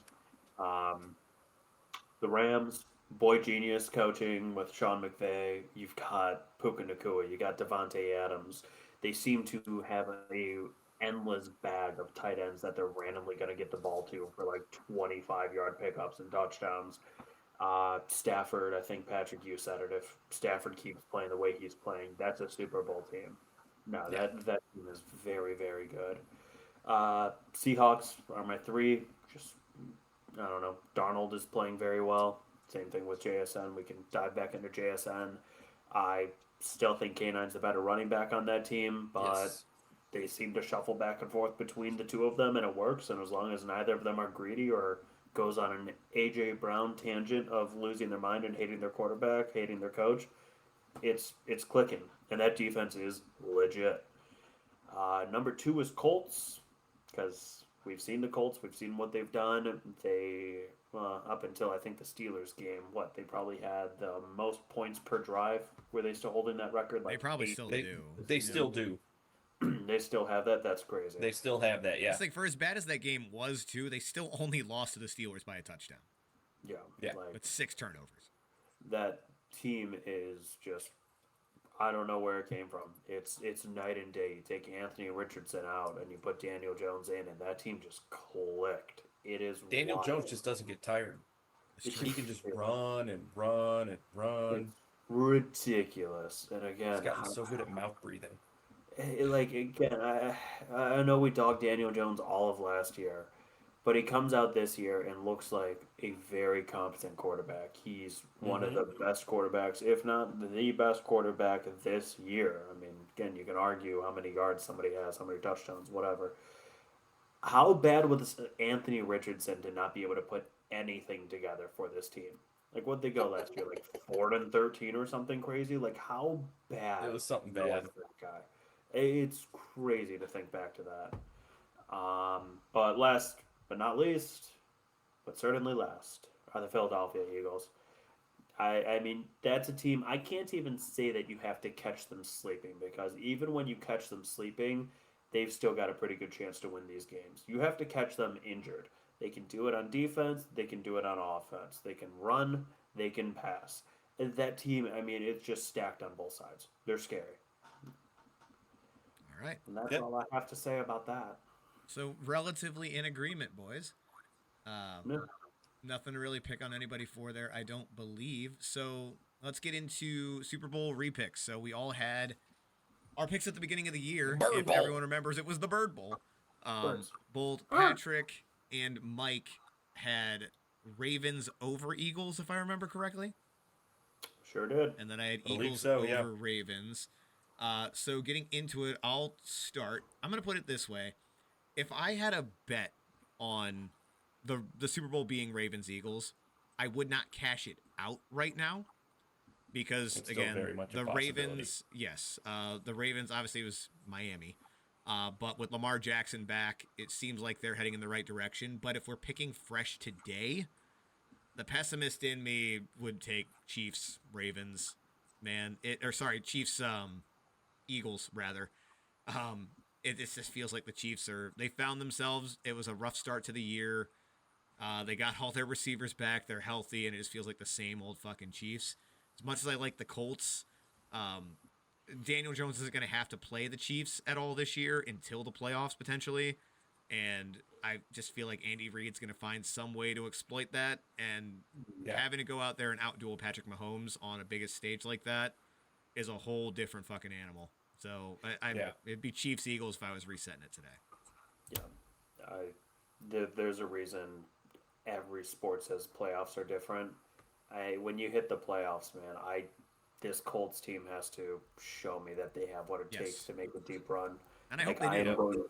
I'm not going to actually bet against them, but I am betting against them every single playoff game that they play, just because it it's They so haven't been weird for there. a team like this. They haven't been there, and it's so weird for a team to just pop off like this Yes. and be Yep. this dominant and like keep this up.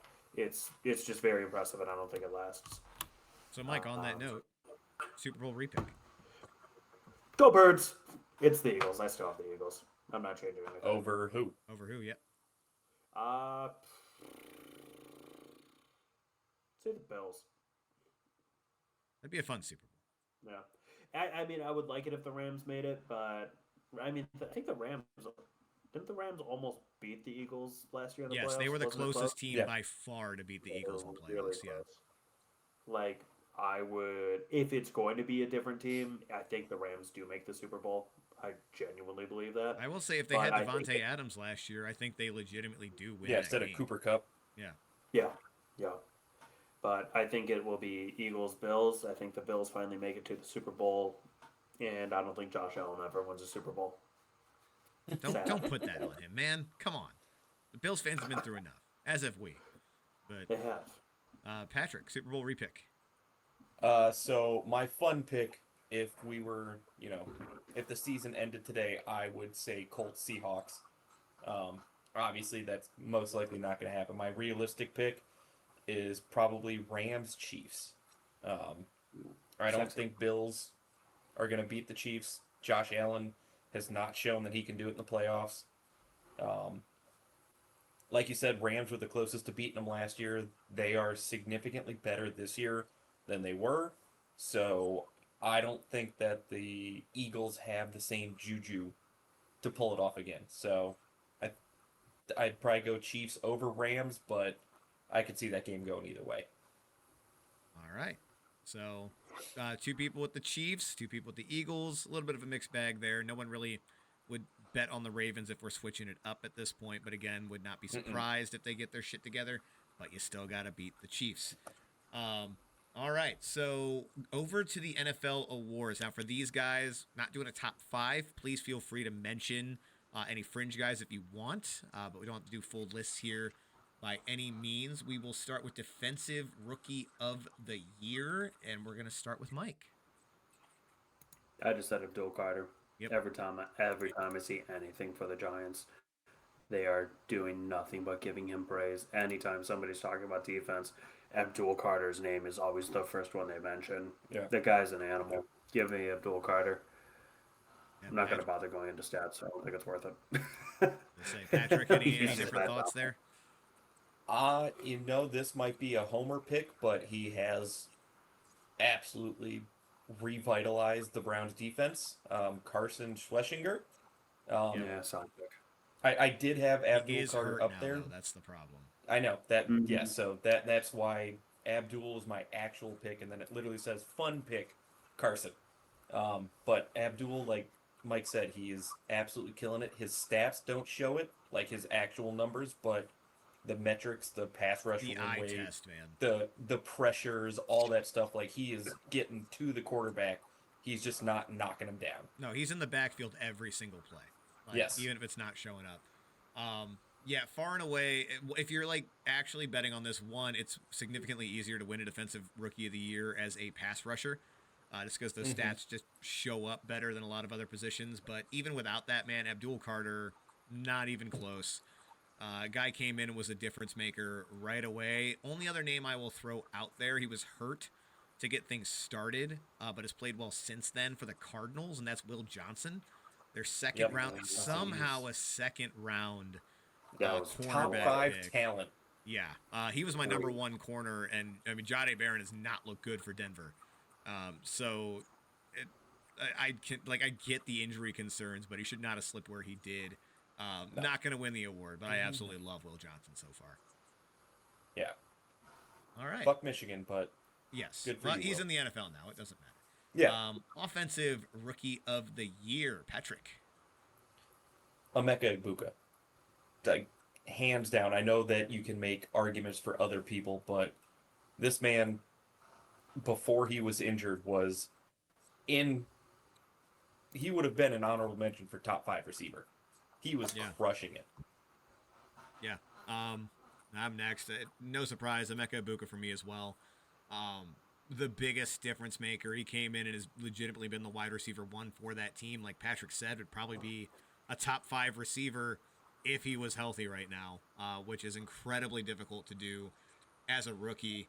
A couple names I'm sure will get mentioned. I'll throw one that might not. Will Campbell, offensive tackle for New England.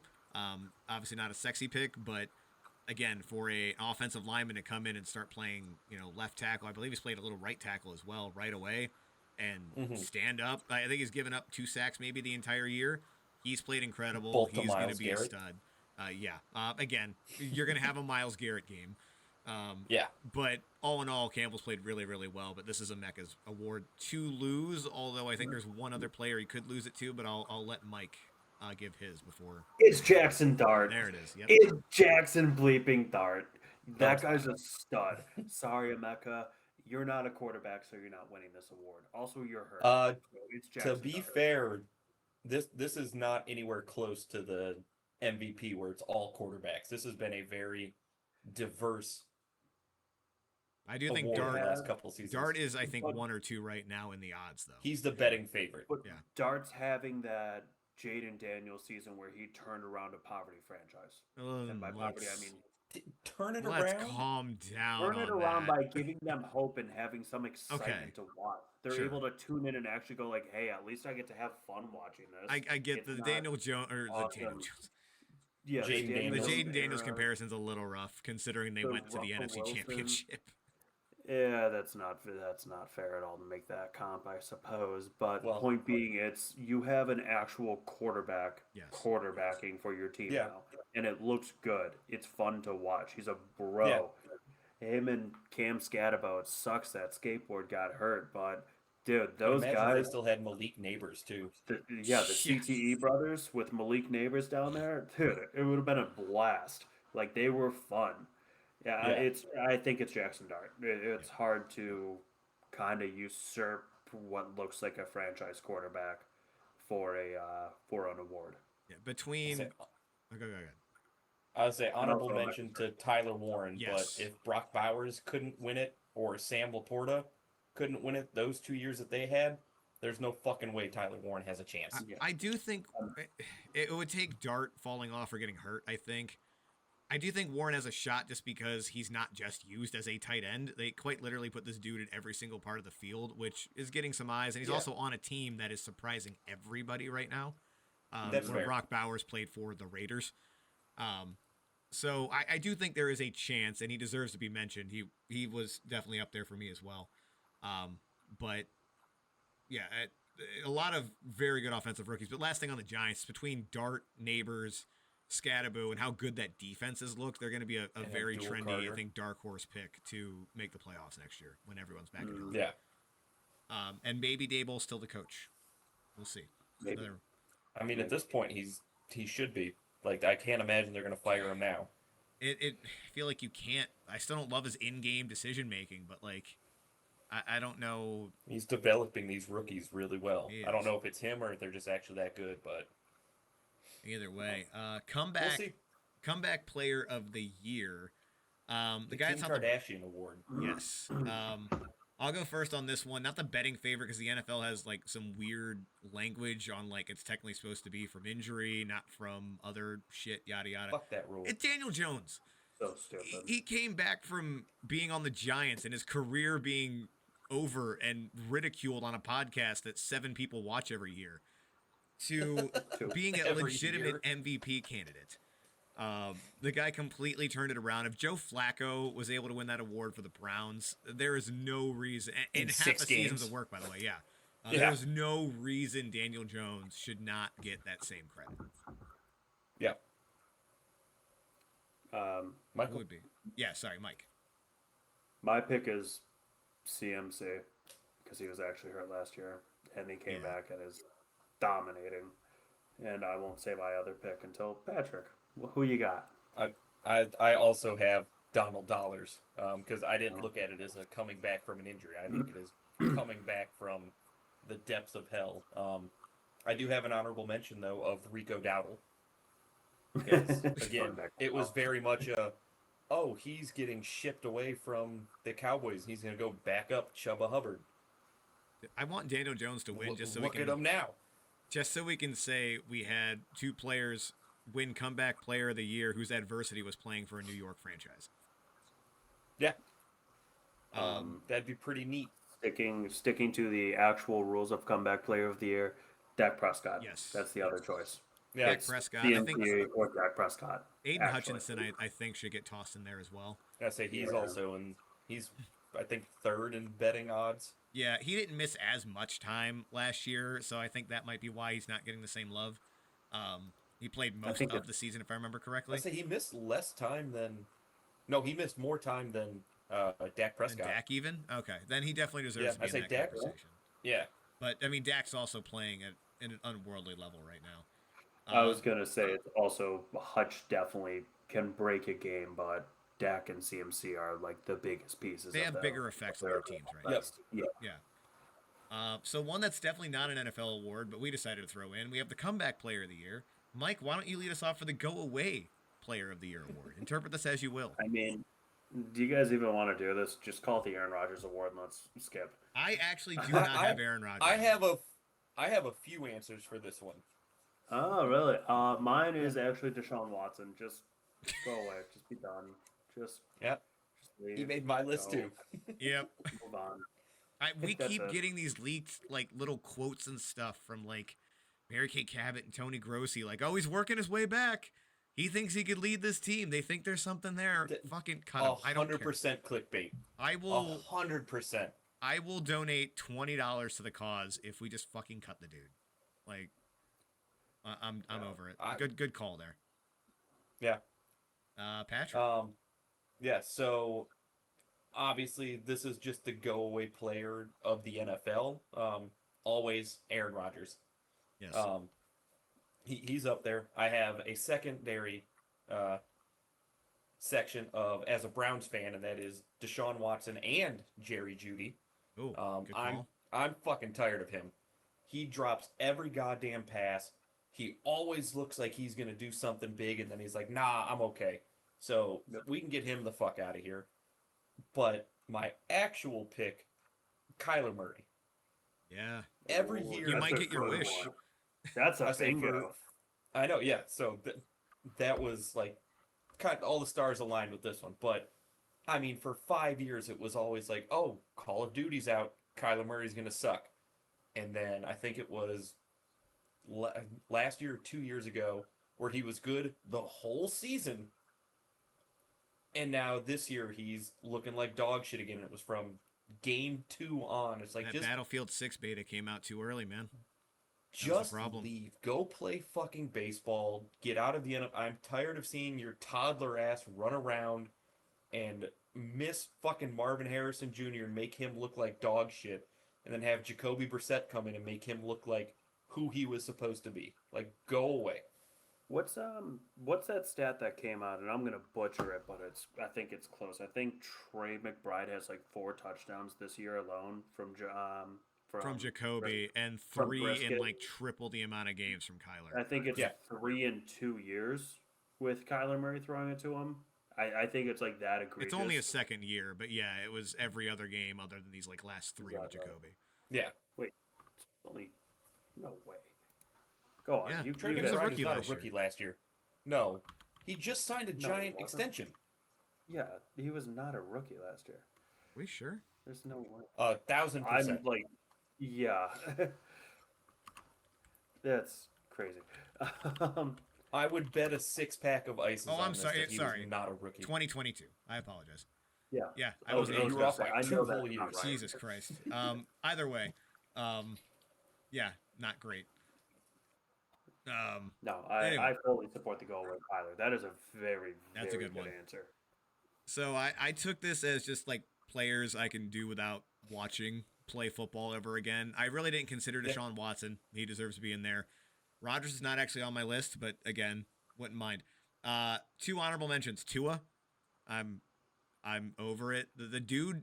Yeah. I've never seen a quarterback that just has blind spots in the middle of his vision, where the guy is just completely It's the incapable. cataracts. Yeah, he's incapable of seeing linebackers. I don't get it. And without Devon Achane, that offense crumbles, and we've seen that 2 years in a row now. So I am done watching Tua, and plus his stupid ass comments he's had after every game, like just weirdly kind of blaming Bread other people and or water. yeah, the cure for concussions by drinking water and eating bread, refusing to wear a Guardian cap despite having multiple seizures on the field. And he throws left-handed, which I just don't. It's not aesthetically pleasing. I don't know. It's Fuck you. yeah, Your that's fair. quarterback doesn't throws cover it. left-handed. My quarterback. Yeah. Yeah, you're a Falcons fan. You're right, and it still looks weird. I'll admit it. I'd still rather have Penix than Tua. Geno Smith's Yeah, you another would rather one. have penis. Are we ready to admit That's a that good Geno one. Smith was just a system merchant in Seattle? Like, Yeah. I thought it was a Pete Carroll merchant. I don't know what it is about Seattle specifically. That seems to be the only place he knows how to play in. Even with that same coach, Yeah. he has just regressed right back to what he was when he was with the Jets. But my real answer, and I've seen him more than I would have liked, but can we please stop giving Ramondre Stevenson the ball ever? No. Ever. Mike, who are Steve you excited Ramondre. to hear? Yeah, who did you... For some reason, I thought you were going to say Cam Newton. I thought you were going to say Cam. His goofy, homeless-looking ass. Dude, that... I mean, that's The a one- good one, but The one one is picture... technically he's not a player anymore. The one is when your creative character makes it into the cutscene. Yes. Yeah. Dude, my favorite was there was a picture from the ESPN studios on Halloween, and Ryan Clark was dressed as Willy Wonka, and Cam Newton was sitting next to him, just dressed like he normally does, and they looked like they belonged in the same scene together. It was So great. good. I think my favorite thing mentioning Cam Newton and Tua was the Tua calling out Cam Newton like, you can say all you want from the sidelines, but I'd love to see you in a game. Yeah. And we looked up the stats, and Cam was absolute trash in the one game they played together. It's like, Tua's actually right about something. Technically, sure. But no, Ramondre Stevenson, man, I don't know if Trey Hendrickson, like, just fucked Vrabel's Travion wife or something. Henderson. Sorry, Travion Henderson. That too. I don't know if Travion Henderson, like, fucked Vrabel's wife or what's going on there. I know it's because he can't pass block, but Jesus Christ, I feel like anytime Ramondre touches the ball, your three options are either a 2.5-yard gain, a fumble, or A 1-yard touchdown. That's it. I don't. Also, editor, can we put in a picture of Travion Henderson versus Trey Hendrickson just to see the difference? No, they're in what identical. I Brandon get a thought mix they were up the all same? the time. All the time. It's like Jordan Cameron and Cameron Jordan. Same person. Yeah. Yeah. Either way, Ramondre, if he were to go away forever, I would not be upset. But moving on to actual real awards, the NFL is too big of cowards to give away a go away award, but they absolutely should. They do have the most overrated players. Oh no, that's the NBA that like weirdly has a official, not official, overrated player bullshit thing that like no one actually votes on. It was the Halaban. That was the most overrated. Yeah, he was most overrated, but when you looked into the numbers, it was a total of like 7 players that voted for him, and like 30 players total that voted at all. But whatever. But Patrick, getting into the bigger hardware now, defensive player of the year. So it's gonna be a bit of a hot take because we all are probably gonna say Myles Garrett. No. Oh no. Go ahead. Okay. But Brian Burns. Yeah. Okay. I know Abdul Carter gets all of the hype for his metrics and everything, but Brian Burns is the one who's eating and leads the league in sacks. And then obviously Myles Garrett is my honorable mention because he's also right there and has had a 5-sack game. Enough said. That's fair. Betting favorite wise, Myles Garrett's my number one choice. But out of guys that aren't like getting as much run as they should in a similar vein, one, I think Jalen Carter should be mentioned only because that team falls a fuck apart when he's not playing, even though his stats aren't there. But a more legitimate answer is Derek Brown, defensive tackle for the Carolina Panthers, who's been an absolute game wrecker. And again, a huge reason that the defense that is relatively devoid of talent outside of that like front line has been able to keep them in games. And again, they're 5-4, which I think most Panthers fans would have taken, and Derek Brown is a massive part of that. But again, Myles Garrett, if we're putting money on it, he's my number one, and it's obvious why. Michael? I had to panic search somebody because Brian Burns was mine. Wow. So, right. I'm sorry. No, you shouldn't be. That just shows how good he is. Somebody else that I was looking into, it was Nick Bonito. Yeah. He's been very good. He's got 8 sacks on the year. He's always a problem. You really have to be careful with him. He's always in the mix of things. He's always got the focus on him. That's my immediate panic. Oh shit, I got to think of somebody different. So That's fair. Wasn't really prepared enough, to talk about Nick Bonito. It was Brian Burns or bust. So yeah. All right, lots of Brian Burns love. Was not expecting that. Offensive player of the year. I'm going first here. This is a 2-person race. But Jonathan Taylor, man, he has just been, both him and JSN were my top 2, have been incredibly dominant. But just something about doing it for the running. Next game. Yeah, pretty much. Jonathan Taylor's just been dominant the entire year. Shows no signs of slowing down. Yeah, let's who did I have next? Mike. Next game. Are we all just saying Jonathan Taylor? Yeah, it's Jonathan I have JSN or Jonathan Taylor. It's going to All right. depend on who continues the pace that they're on. Fair enough. Who has more touchdowns than Jonathan Taylor has like 18 more. I don't know. Right. He still has more touchdowns than like 3 or 4 different teams. It's like 12 more. It's crazy. That's nuts. All right, we'll go ahead and move on then. Coach of the year, and we'll start with Patrick. I mean, this is also a 2-man race, but yeah, it is 100% Shane Steichen. Next game. Next Nobody game. saw the Colts coming. Yeah. I'll push back slightly. I'll push back slightly, Mike. Number 2 is Vrabel. Yes, Mike Vrabel was my number 1. The way I look at it, Shane Steichen should get all the credit in the world for turning around Daniel Jones, but Mike Vrabel turned around an entire team. That roster was not ready to compete. And again, this is a very razor-thin margin. Like, I'm not saying, like, it's Vrabel clearly.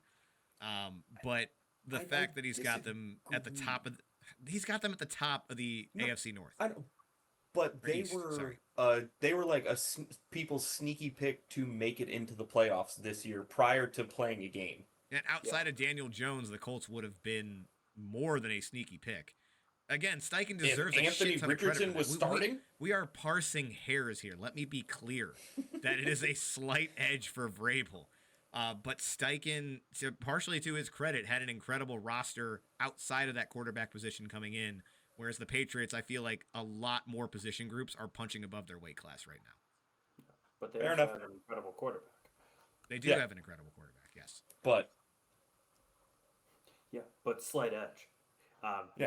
It's Steichen's my pick. So next game. Yeah, fair enough. Yes, it was gonna be one of those two. Kevin Stefanski should win it again. Worst take of the year. Again, not a real NFL award, but figured we'd take an opportunity to make fun of one another. Mike, you're actually first. Go ahead. Patrick with the dumbest take I've ever heard. Out is not injured reserve. Not this again. Oh, you got to provide context now, Mike. God damn it. In my defense... Well, hold on. We got to tell the whole story before you two start getting into this again. In my defense, this was Chris Godwin at the beginning of the year. Yes. Every single report said that he was going to be out until at least week 5, which in NFL terms, 4 weeks is the minimum time that is spent on IR. So, all the reports were saying, like, he's going to be on IR. Fucking Sleeper, our fantasy app, decided they were just going to put him as out. See, that wasn't them, though. That was technically the Bucks. That was the Bucks. But regardless, because of some NFL rule about having only so many players on IR, they couldn't put him on IR. They could only sit him. And so we have an IR spot in our league. I drafted Chris Godwin thinking, cool, he's going to be on IR. We get to the end of the draft. I try to put him in the IR spot and pick up someone else, and Sleeper's like, nah, you can't do that shit. The ensuing argument quite literally almost destroyed our personal fantasy league and went up until the night of Thursday Night Football. My favorite part too is like after going back and forth on this, I look at his team and I don't know who your quarterback was, but I'm like, dude, you have Cam fucking Ward on your bench. Nobody's touching him. Drop Cam fucking Ward. It was the principle of things, and It's the principle. Yeah. But regardless, he's still sitting on my bench, even though he's played 2 games total all season. Yeah. That's a GM problem then.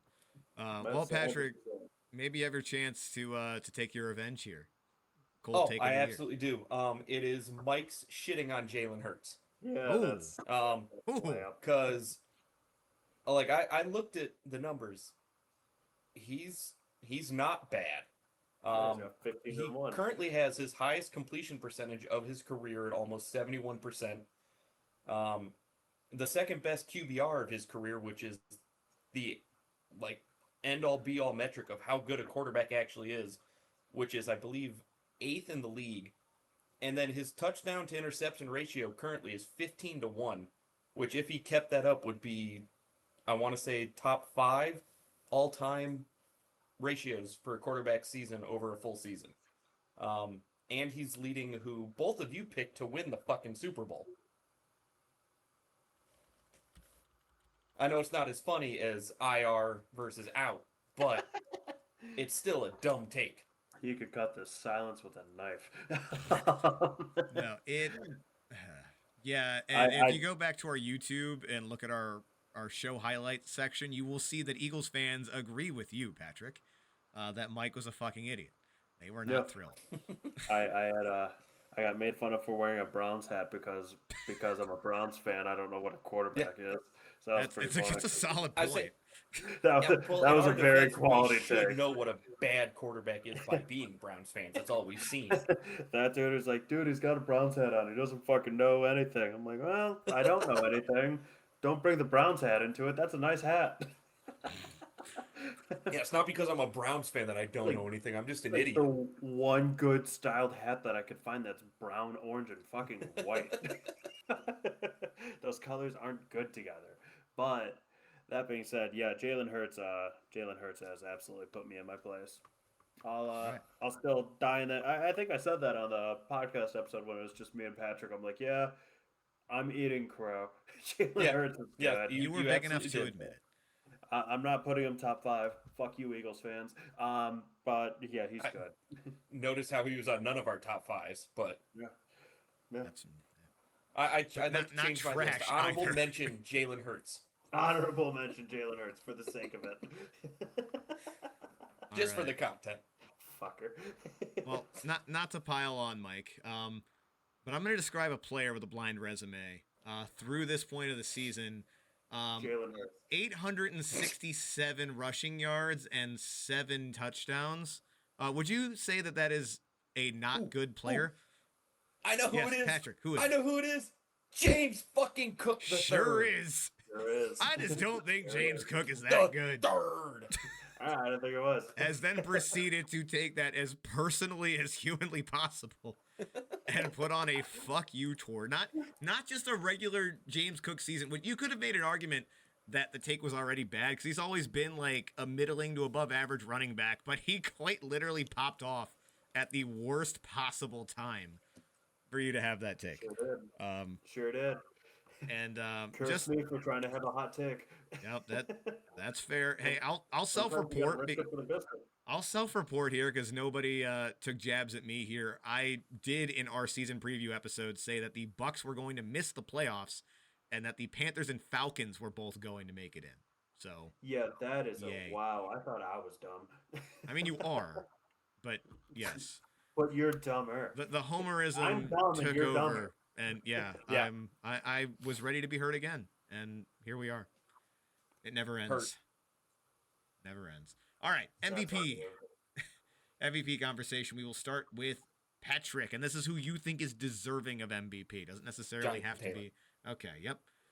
Next Not game. not even fucking close. There's no quarterback who's even making a play to be the best like obviously Donald Dollars, good for you. You look great, but you're not the reason your team is winning. Jonathan Taylor is pulling that cart along like a fucking weight, whatever um the weight You're doing sleds so well. that people run up and down the fields with. Yeah. You were doing I was so about to go well. to a really dark place. Yeah. Oh boy. Wild to pick Joe Flacco as your MVP, Patrick, but what do you got, Brandon? Oh Christ. Yeah, man, Jonathan Taylor, like you said, no quarterback is having just an unbelievable year right now, enough to separate themselves. If I had to go throw money on it, knowing how this thing's voted on, Josh Allen's getting my money. But if I have an actual vote, it's Jonathan Taylor, and I'm not thinking twice about it. If Saquon can't win it, nobody can. I'm Yeah. picking Josh Allen for that reason. I say if I was going with actual money on what it's looking like, I'd say Patrick Mahomes. I don't think Josh Allen's even in the top 5 for betting, is he? He's number 1 right now. Funny enough. Is he really? Yes. How? He just beat Mahomes one-on-one and looks significantly better than him. Mahomes had a garbage day against the Oh no, I know defense. Mahomes. Trust me, he's the reason I lost fantasy on ice. But that's again, it's a narrative-driven award. So when they play head-to-head and Allen looks like twice the quarterback Mahomes is, it's gonna shift the market. And that's without a real number 1 receiver. Right. The Bills gotta try to make a trade for a number 1 receiver. They need it. Khalil Shakir is a monster. Monster's not the word I'd use. This is the same man who also said James Cook was not a good running back. That's so true, Mike. Your opinions Khalil Shakir are just is a number 1 receiver. You're no longer allowed to have an opinion. I'm trying to will the Bills into a Super Bowl by doubting them. Because apparently I doubted James Cook and he decided to say, fuck you in particular, Mike. As he picks Josh Allen to win MVP. Yeah. It's a balance. It's a delicate balance. Oh, Jesus Christ. One I'll throw, JSN, I honestly might be my number 2 pick if we're just going off of objective performances and just what his team has looked like without him. Joe Alt, anybody? The Chargers have been a completely different fucking team with Joe Alt out there. When he leaves, if Orlando Pace cannot win the Heisman. I'm not saying he would win. There's no chance he would. Cannot win the MVP in 2025. But if we're talking about a player that is the most valuable to his team, it might be Joe Alt. It might be Joe Alt. That team is so different without him. Yeah. All right. So let's do something a little bit fun now, guys. We'll try to fly through this because we're already going over on time. But we'll do a 12-team. Jesus Christ. Yeah, 12-team, 1 round. Yeah. Redraft here of fantasy football, and I randomized it beforehand. Patrick, congratulations, you get the number 1 pick. I picked 2, Michael pick 3, but then Mike will then pick 4. We'll snake it. So you go ahead and kick it off, Patrick. If we're doing a fantasy league today, who would you pick, and why is it Jonathan Taylor? Yeah. All right. I don't need to do anything else. Jonathan Taylor, yeah. I don't know if that sound effect came through, but I really hope it does because that was nice. Do you have like what the average 12-team draft looked like from preseason? I don't have it up currently, but Jonathan Taylor was certainly not the 1-1. Oh no, he wasn't. I don't think he was even in top 10. No, it was generally Jamar Chase or Bijan Robinson, who I will still take here at number 2.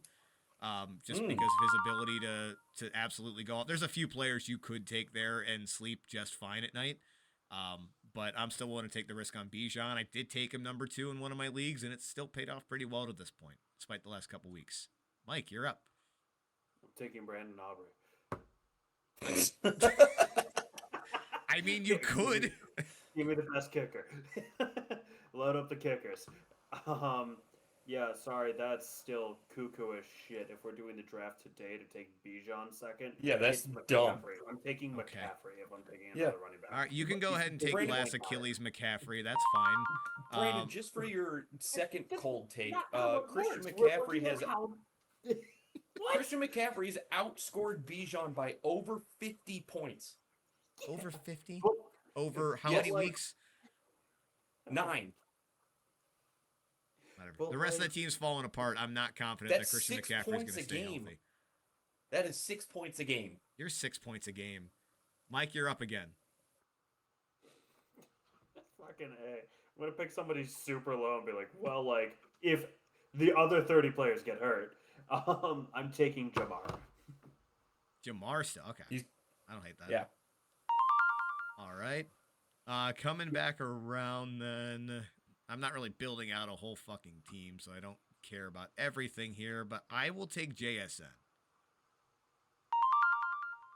Okay, I'll take Javon A-Chain. Javon A-Chain. Where are you, A-Chain? Okay, A-Chain should not be as low as they're putting him. I'm just going to search him. A-Chain is the 13th. Yeah, whatever list person. I'm looking at is definitely not in order. It doesn't sound... No, that's why he took fucking Bijan number 2. I don't regret anything. Mike, you're up. No, oh, I'm wait, up. No, I you're get up back again. to back. Yeah, not even close. Yeah, give me James Cook. Let him cook. Chris, how All many right. flex options do you have in this league? This is for different teams. I know. It's technically a 12-team league. All right, let's see. First off, we can stop showing drafted players. We don't really need them in there. Okay. We're thinning out a little bit now. Puka's tempting, but man, I feel like he's going on and off the field a lot. They really already have 1,300 yards? No. That cannot be right. Yeah, I No, don't know it's what not. the fuck Jamar I'm Chase looking at leads the here. league with like 840. Yeah, I was going to say, that ain't right. JSN. I thought JSN was like 900 something. Yeah, he's got to be up there. Jamar leads the league. These numbers are rough. Man, just for the upside, still, I'll take Jahmyr Gibbs. I don't feel great about it, but JSN has 950 receiving yards. Jamar has 831. Jesus Christ. All right, Mike, we're back to you. Who did you take? I'm wrong. He leads it in catches. Sorry, I just took Jahmyr Gibbs.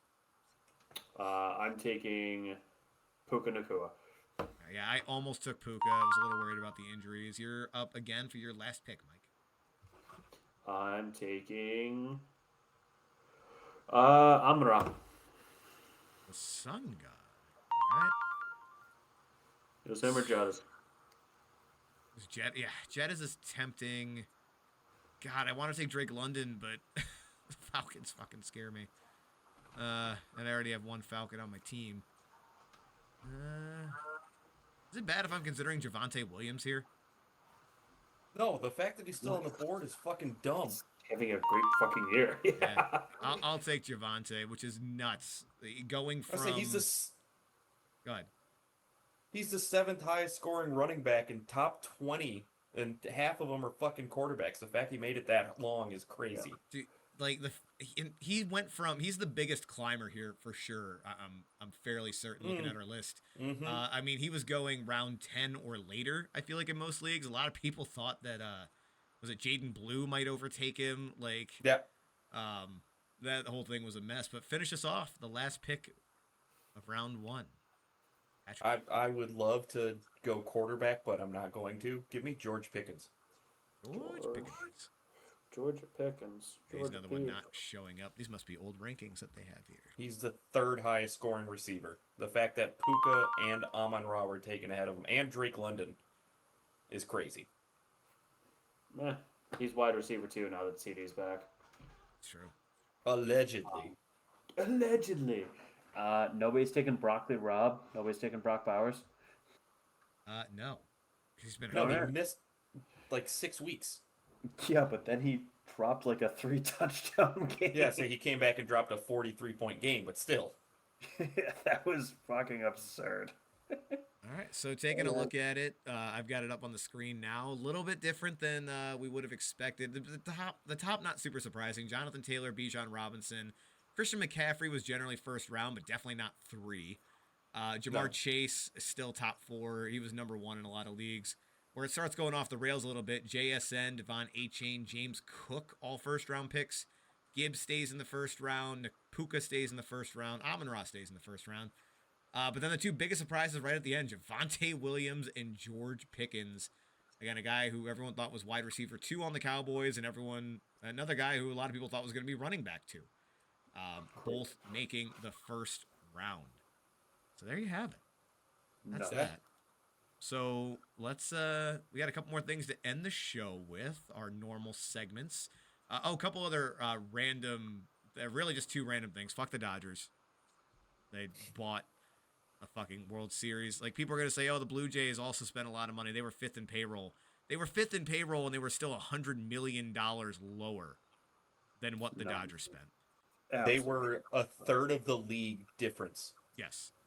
That's so stupid. The Mets did almost spend exactly the same as the Dodgers and missed the playoffs, which is hilarious to me.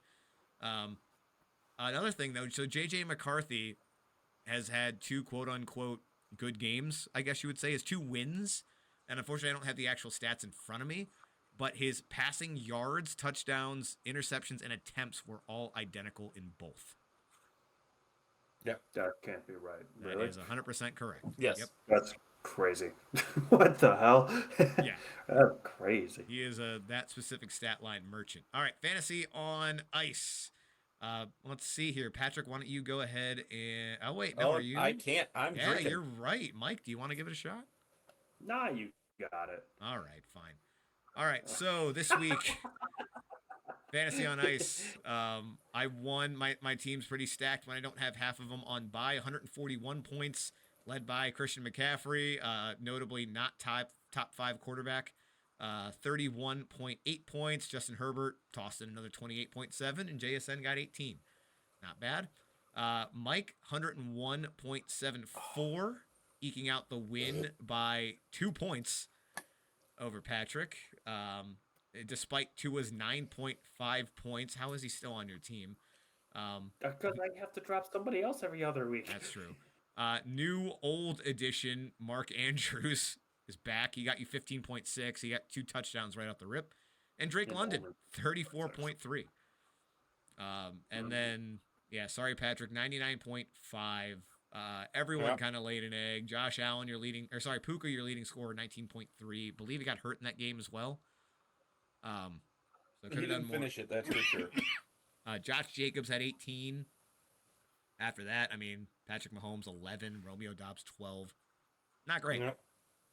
So let's go ahead and pull up the wheel of misfortune. That was a lot of ice, man. Sure is. Is that your second one this year? Yes, sir. All right, congratulations. So you get first dibs. I'll go ahead and pull it up on my end here. Do you have anybody on bye that you're looking to get rid of? I do, but I'm going to get rid of Romeo Dobbs first. Romeo Dobbs. And Dobbs... He's not a bye guy. He's a normal guy. Good for you, buddy. It's 2025. Yeah. You can be whatever you want to be. All right, Dobbs, and he is your receiver. He's a receiver, yeah. Not a flex. All right. Let's spin. Big money, big money. No whammy, no whammy, no whammy, no whammy. Stop! And Zay Flowers on a team. Oh, motherfucker. Hey, at least you got Lamar back. Yeah, that is a wide receiver one at least. Actually a wide receiver one. You almost got Garrett Wilson, which might have been worse at this point. That would have been pretty cool. That would be pretty neat. I don't know, man. That would have been pretty freaking neat, man. Zay Flowers is barely on the fucking list. He's 29th. Yeah, because Lamar's been hurt for 3 weeks. And they had a bye. Mike. Yeah. Hey, do I want to replace Jonnu fucking Smith as my flex? Or do I give me a better quarterback? I honestly make it worse. I don't care. Get rid of Tua. Getting rid of Tua. All right. Finally. Let's see. It started off on Michael Penix. Good luck. Michael Penis. Instead, oh wow. Okay. Yeah. So somebody bad. No, this wasn't updated. I'm removing Jaden Daniels, who would have been your pick. So we're gonna try it again. And this time, you get your best friend Jalen Hurts, which not a bad pick, but still objectively hilarious. I should just make fun of everybody I want. It seems to really work out for me. I'm very very happy for you. Let me look. Just checking my players here real quick, deciding if I want to. Ashton Genty's the one I keep thinking about. He had a decent week last week, but do I believe in the Raiders? That guy's... So you could get rid of George Pickens. Yeah, I could. I'm not. You know what? Wow, Fuck it. you just gave me so much shit about how he's Yeah. wide receiver 2 now. Mm-hmm. That's a good point. All right, You gonna I'm eat your throwing. words, or you gonna agree with that statement that you made all of 5 minutes ago? Oh man, as soon as I said, and I'm gonna stick to it. As soon as I said I am throwing back Ash and Genty, I'm now looking at the wheel, and boy, does this feel like a bad idea. Oh, I mean, too you late. You gotta, made a decision. No, you're you got a right. I very good running did. back one if it's nothing. Is Oh, I get ooh? James Cook. Does somebody still have Monty? No, Mike. I think no. You had him at one point, didn't you? I did. I did have him at Oh, Oh, one. you dropped okay. him. Mike had him. I knew one of you two had him.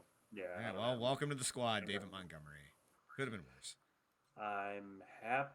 I'm either really happy for you or really sorry to hear that. I was very close. Jameer Gibbs was right above him. Mm. Damn it. Cool. All right. Anybody else throwing anything back? Starting with Patrick. I am Surprise. between tossing back. You know, no, fuck it. I'm gonna do both of them. Oh, But we're gonna start with Patrick Mahomes. all right. He is a quarterback. Yep, Last he I is on checked. bye week. All right. Let's spin that wheel. And instead, I literally removed Jaden Daniels. How are you still here? I Oh. pressed fucking remove.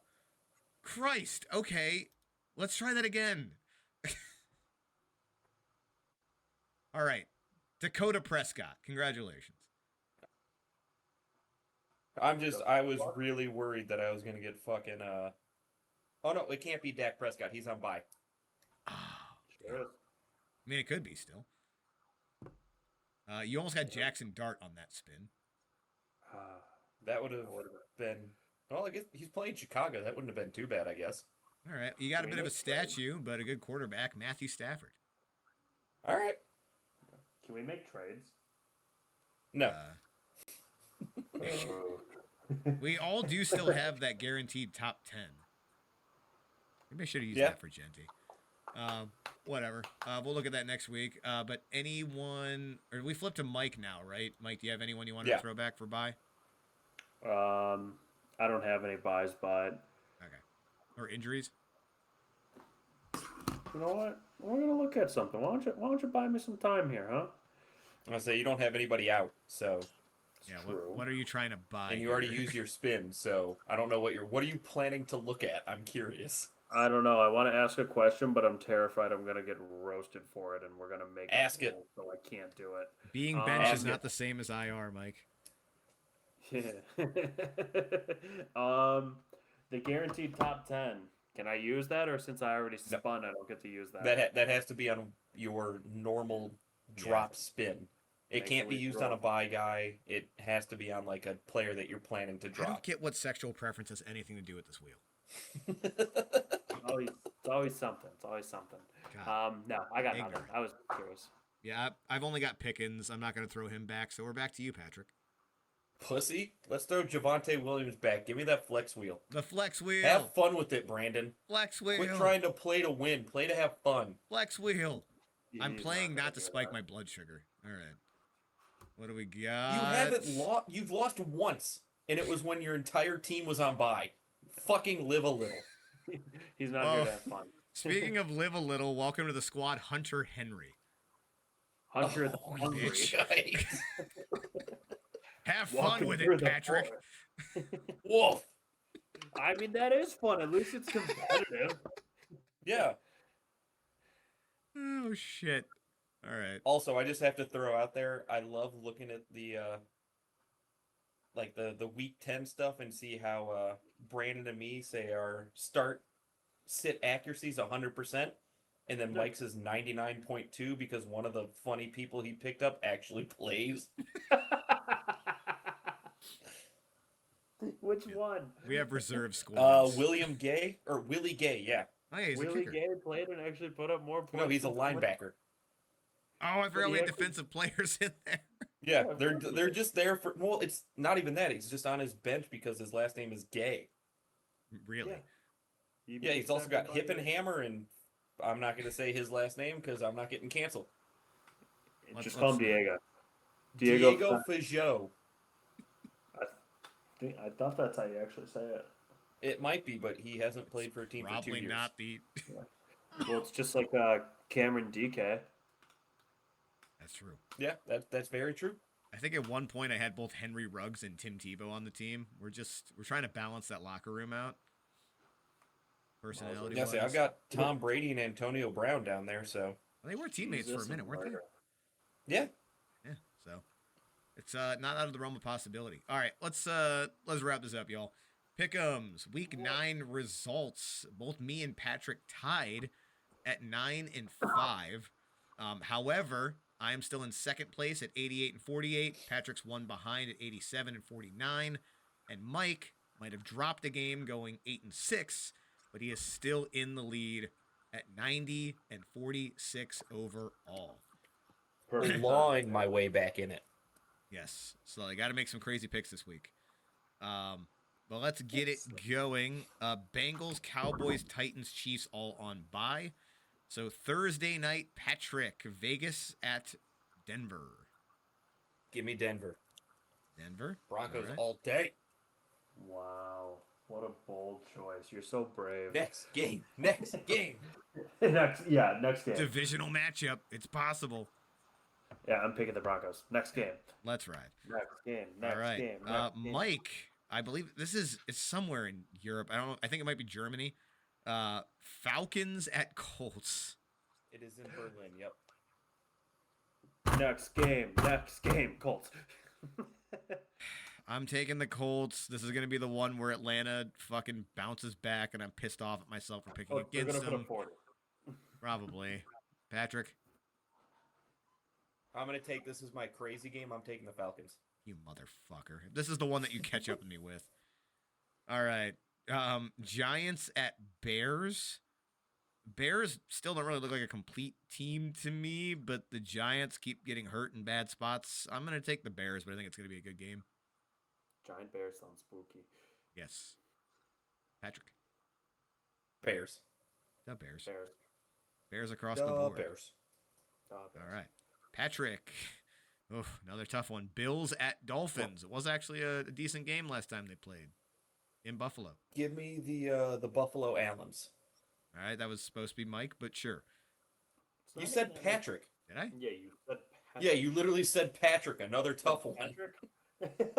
Wait, yeah, Patrick was literally up first. Anyway, I'm an idiot. All right, Mike. Yeah. It's not even that we think alike. It's just Bills. Like, these games are just too easy to pick. Brandon, is your blood sugar okay? Probably not. I think you need it. I need to go to sleep. Mike, actual back. Mike this time. Ravens at Vikings. Yeah, I would love to go to bed right now. Oh, birds. Rat birds. Birds. I'll take the birds. Patrick? Crazy pick? That's the third. Okay. I did the it's a bird. I didn't even remotely hear that. Did not come through. All right, I've got oh god, a game that has been flexed to 4:30 a.m. on Tubi. Browns at Jets. I got a Tubi subscription. Wait, it's free. I'd hope so. I know. I'll take the Browns, I guess. I'm taking man, they just traded the defense away. I feel like next game. Dylan Gabriel might throw for 200 yards. Next game. Okay, let's settle down. This might be the first unanimous Browns pick this year. Cedric Tillman's coming back. He's a difference maker. Oh, he's going to really exploit the lack of Sauce Gardner. I can feel it. All right, Patrick. Patriots at Buccaneers. Oof.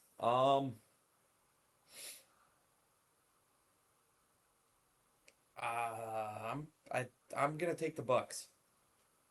All right, Mike. Give me the Patriots.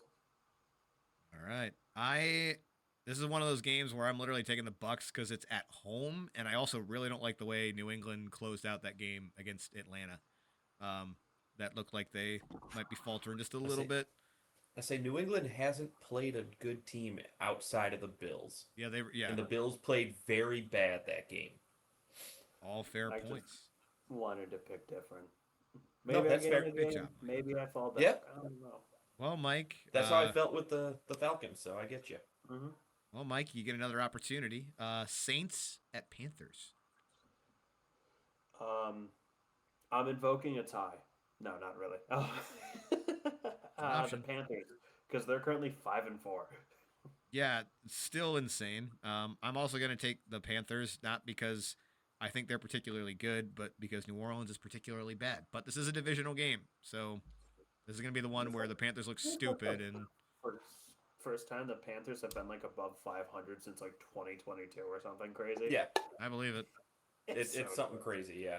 Fucking Um, gross. yeah. Patrick, Tyler Shuck is not the answer. He looks worse than Rattler. Give me the Panthers. which is hard to do. All right, I've got Jacksonville at Houston. Would have been, I think, a little bit harder if Davis Mills wasn't the starter for this game now. So give me the Jag wagon. Patrick?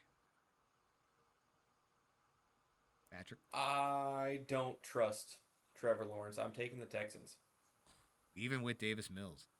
even with Davis Mills. Yeah. All right, Thing Mike? is, I trust Davis Mills, but I gotta go with my Jagwagon. Give me the Jaguars. All right.